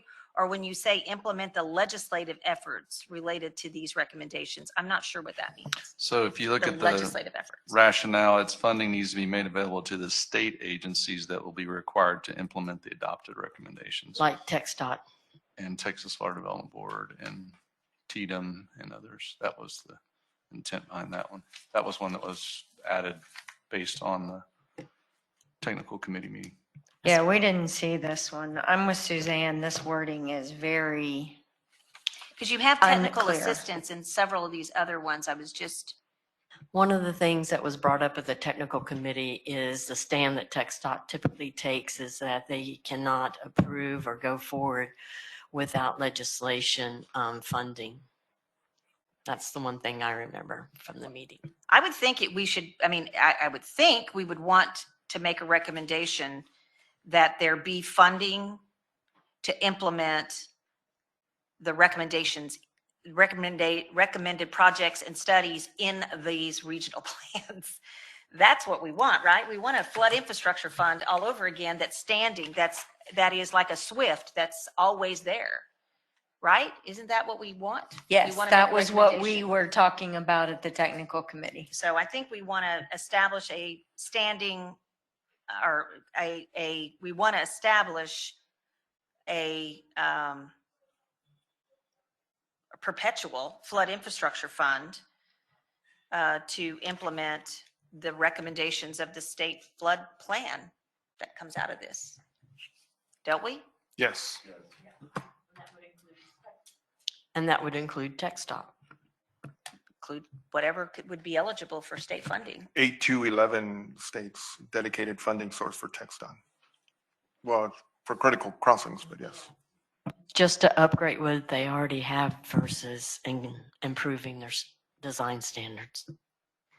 So Susanna, if I'm understanding your commentary, we need to, Ron needs to update that rationale recommendation, the wording on 8 to 12.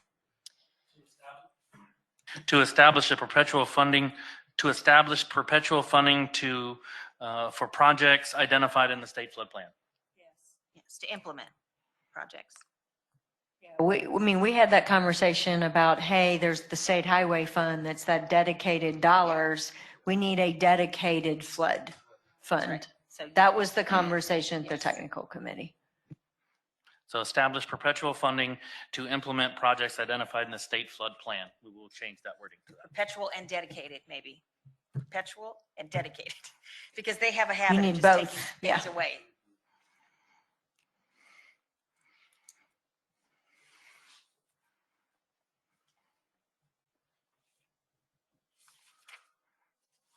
Okay, and then the table 8-3 is for the planning process to the Water Development Board.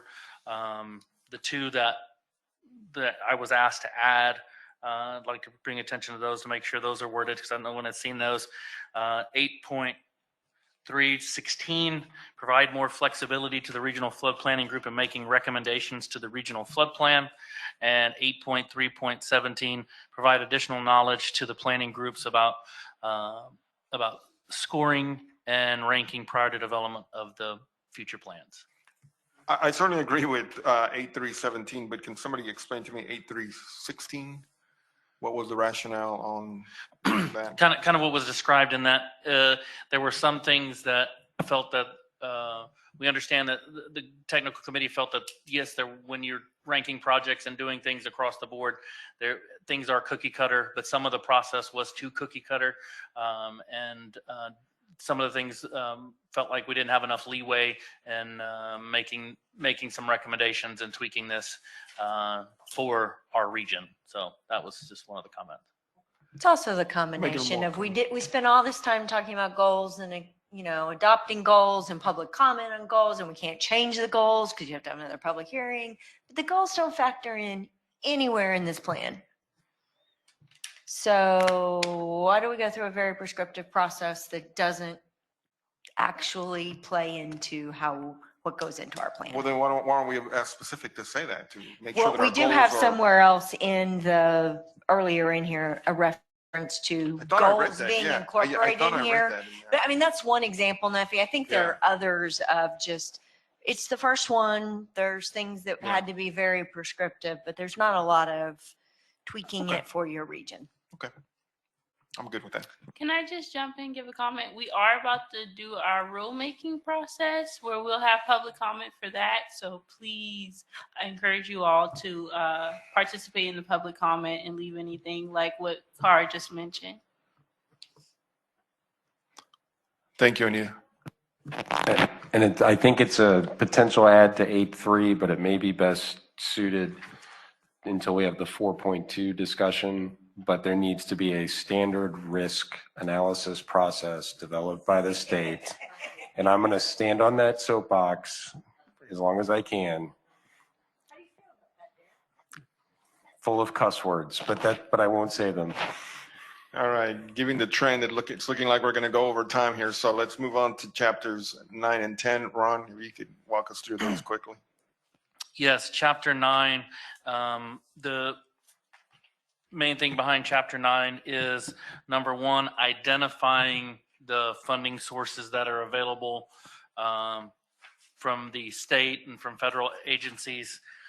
The table on the very first page there, 1-1, and rolls on into the second page, is a very comprehensive and very helpful, I think, table for communities to really see what their federal, state, and local opportunities are for funding. So thought that was really well done. And then the kind of get into local funding, talk about some of the things that have been done, talk about the bond that the city has done, talked about the flood control that from the county, talk about other smaller communities, how they've been funding projects. There's an example in Lavernia and Floresville. Then we talk about state funding and federal funding and go into more detail and all of those. Then continue on into it's listed as from the Water Development Board as a flood infrastructure financing survey, and the way we handled that as we were contacting each stakeholder about their FMEs, FMPs, and FMSs, we were specifically asking them, how do you plan to fund your projects? Do you plan to do that on a 80-20, 75-25, vice versa, 50-50, and kind of how that was, because there's a table that corresponds to this that goes through each one of the projects. Each one of the projects listed all the FMEs or all the FMPs, and it specifically states what percentages that we're going to go through with that. The summary of the results, we were still working on this on Friday, and I think we're still trying to calculate that, but I did want to bring some numbers to you so you kind of get an idea of what we're looking at. So for FMPs, currently we have 29 projects. The cost associated with those projects is $476 million. For FMEs, there's 165 projects. The cost on those is $587 million. And then for FMSs, we have 22 projects. That's roughly around $2 million identified at this time. And so we know some of that's going to change, but so roughly you can see there's over $1 billion identified in the 200 or so projects that we have identified. And that'll kind of go into that 1.4 summary once we get those a bow tied around all of that. And so essentially that is chapter 9 in a summary. And if you have any questions, I will try to help out. Just a grammatical thing on chapter 9. Yes, sir. Your text and your tables should be prefixed with 9s instead of 1s. Would they not, like every other chapter? Awesome, thank you. Yep, agree. The sections are off.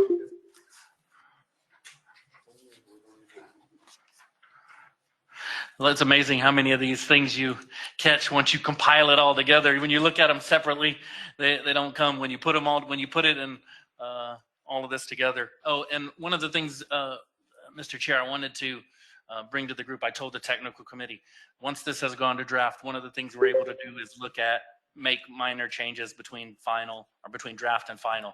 HDR, I will be sending this to our home office in Omaha to our technical writers for a complete sweep of the to make sure that we're in the common voice. All of these issues are caught, all of the grammatical, and we'll take a specific dive into that as we go through that process. I just wanted to make sure that the committee knew that.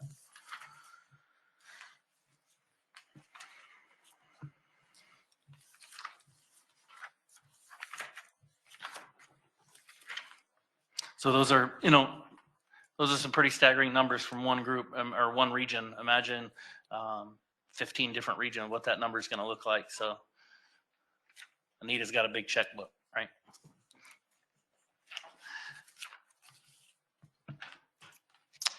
Awesome. Well, moving on to to chapter 10, a big portion of that. One of the questions in there is it asked, how do we meet the guiding principles that are required?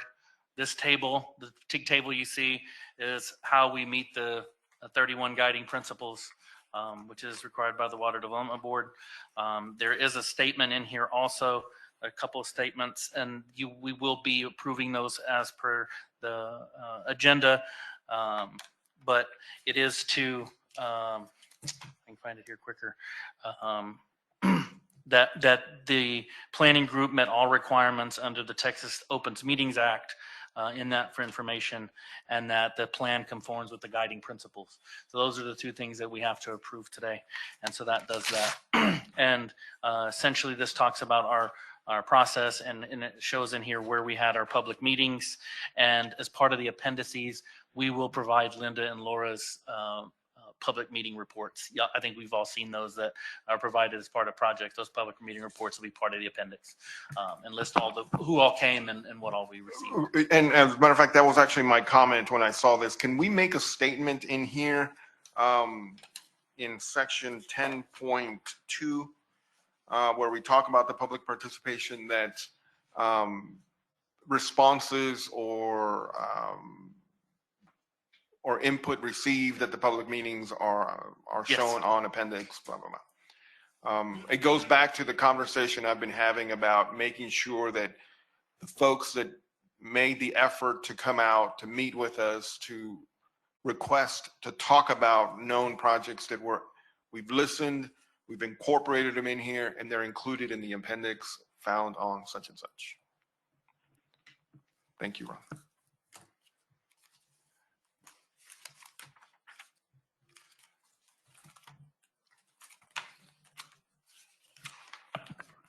Any comments or questions on chapters 9 and or 10? Because we still have to go back to chapter 4. So hearing none, let's go on to chapter 4. Awesome. So as you remember, we discussed chapter 4. We got through it, and the process for identifying the greatest risk in the regions is not identified uniformly across all the regions by the Water Development Board. That is one of the things that they left open to each region. The main reason for that from what we can tell through the guidance documents is that its intended use is to guide where there are gaps and where there's project needs throughout the regions, the ones with the highest risk. It's not intended for scoring. And that is one of the things that I do need to still add to here, Derek, is we will make a statement in here that this process is to help identify risk in the region. This is a process to identify risk in the region and is not intended for scoring or ranking of projects. So please note that will be in here, that I realized on Friday when we hit send that I needed to add that phrase. But so kind of to update a little bit on the process, simplified it a little after talking to the technical committee. I don't think that everyone was necessarily just overly head over heels crazy about this, but thought it was a much simpler process. So we limited it to exposed buildings. Those are the buildings in the 100-year floodplain. As you can, and this is the table on 4.1 on page 4-4, I guess. And number of buildings in the 100-year floodplain, number of critical facilities, number of exposed low water crossings, number of miles of inundated roadway segments, non-functioning dams and levees, lives lost due to flooding, square miles of inundated ag land, the average social vulnerability index of the exposed buildings, and the number of public comments received. And so as you go through each one of those, so figure 4.2 looks at the scoring of the exposed buildings. These are the buildings in the 100-year floodplain. Then 4.3 looks at the critical facilities. As you can see, there's not a lot of critical facilities there, which is a good thing. But those are how we scored those and gave those rankings. Then the exposed low water crossings, and you can see, I don't need to go through each one of these for you, but then at the end, let me get to see which ones. I believe in 4.11 is the overall risk, and which was basically adding those up. And on page 4-14, we added all those scores together. So if you added the number of buildings, the number of critical facilities, go along. If you had an occurrence 1 to 5, 1 to 5 occurrences, 6 to 10, and that became your risk score. And the way we came up with those was just looking at the distribution and trying to keep a median on that and what made sense. Again, this was just to provide areas that we looked at flood risk. Then we took that information and in 4.12, we overlaid that with what we called modeling gaps. The only modeling gap that we really identified in the region was the potential for future, what we call future floodplains in the lower region. So that was overlaid with that. Then the overall, and then figure 4.13 is where we identified the FMEs and FMPs and FMSs. So we're able to overlay that into our flood risk. And as you can see the areas that were covered, and then we overlaid that with the floodplain management as the high, medium, and strong. And those were used to identify risk and what areas that we could focus on. And that was all we're really trying to do, is to visualize where the highest risk was in the area and where those gaps may be. Ron, the only comment I have about that is I want to make sure, and it's just a formatting issue. Let's make sure and include the text together with the image. I was Because noticing. I'm looking at the image and I look down and I'm like, wait a second, that's not it. I was noticing that when I was explaining that. Yeah, it's just, and I think it it's got just off of that first page. We'll have to bump it down. Yeah. I want to go on record that this is not a risk analysis. It's flawed. It does not accurately portray risk. The fact that it uses public comments is flawed in and of itself. That does not reflect risk. You're talking probability, You're talking damages. Public comments don't do that. You're double counting buildings and facilities. The fact that it says levies that have been identified as unaccredited does not mean they do not provide some value. That's a flawed FEMA way of looking at things. So this is not a risk analysis, and I do not think it should be used for anything. Are we required to use the word risk? We're required to, let me see how it's exactly stated. The greatest known flood risk in the region.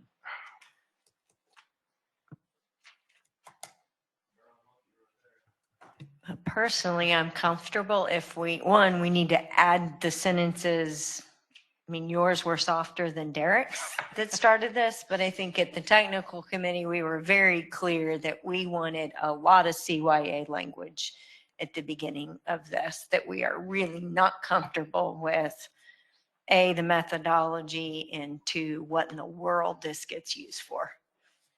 And so we definitely need to add that language, and I'm comfortable with if the consultant does it in consultation with Sarah, and that we don't need to stay today to massage those words. I think Derek feels strongly, but we talked a lot about it at the technical committee, so I think we all understand where that's headed. And if we don't catch it strong enough, we can catch it in the draft. And I do think there should be something in 8.3, I think it's 8.3, that I do think the state should establish a standard risk analysis process. I understand that there are differences between the region, but if something doesn't apply, it can be left out, and because it's NA, because it's not coastal, for example. But you are going to get wildly skewed things if you start allowing each region to do a risk analysis in a totally different way. Again, we have no idea what that's going to be used for. I'm seeing folks start packing their stuff as if they're getting ready to leave, and I don't want you to leave until we vote today. So I know. That's what I'm like. I'm looking at the time, and so okay. So we're done with item 8. We've gone over it. So here's the motion. The motion is to approve chapters 4.2 through chapter 10 and allow the technical consultant to make appropriate edits as discussed today and any non-substantial changes. So moved. Can I get a second? Second. All in favor, say aye. Aye. Aye. Any opposed, say nay. All right, congratulations. Move on to item number 9. This is a big one. Approval of the draft San Antonio Regional Flood Plan. All right, so this plan conforms with the guidance principles found in Title 31 TAC 362.3. The motion is to approve the draft regional flood plan. Can I get a motion? So moved. Can I get a second? Second. Second. All in favor, say aye. Aye. Yep. Any opposed? Hearing none. Item 9 passes. I think we're done, right? No, we got another. We got another one. Cycle 1, Texas Open Meeting Act and Public Information Act Compliance Statement. Kendall? At this time, I'd like to state that the planning group has met all requirements under the Texas Open Meetings Act and Public Information Act. All right, we don't have to vote on that, right? All right. Item number 11. 32nd. I do have to have a quorum, so I got a couple folks online, so you guys don't leave.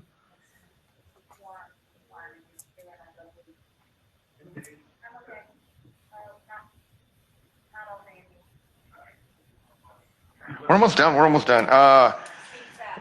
Doris, you have any updates? Regional updates? I have no updates on Region 11 because they met, their last meeting was on like the 28th, well, at the end of June. So I did that update at our last meeting. Very so nothing cool. to report. Thank you so much. Dave, do you have any updates? They're going through the same stuff we are. They just had a meeting last week, so. Okay, good, good. And we have a representative from Region. He What's the is region? not on the not line, on but the- he did let me know that they have passed their draft regional flood plan. All right, all right. Wonderful. All right. Agenda item number 12, public comment. No one has signed up to speak. Thank you, Kendall. Item 13, which is potential, the next meeting for the planning group, September 15th, 2 p.m. Please write that down. Great. Item 14, can I get a motion to adjourn? Second. Second. Item. David? We do have public meetings that Kendall will send out to everybody, the dates, that they will be in mid-August. Mid-August. Thank you all so much.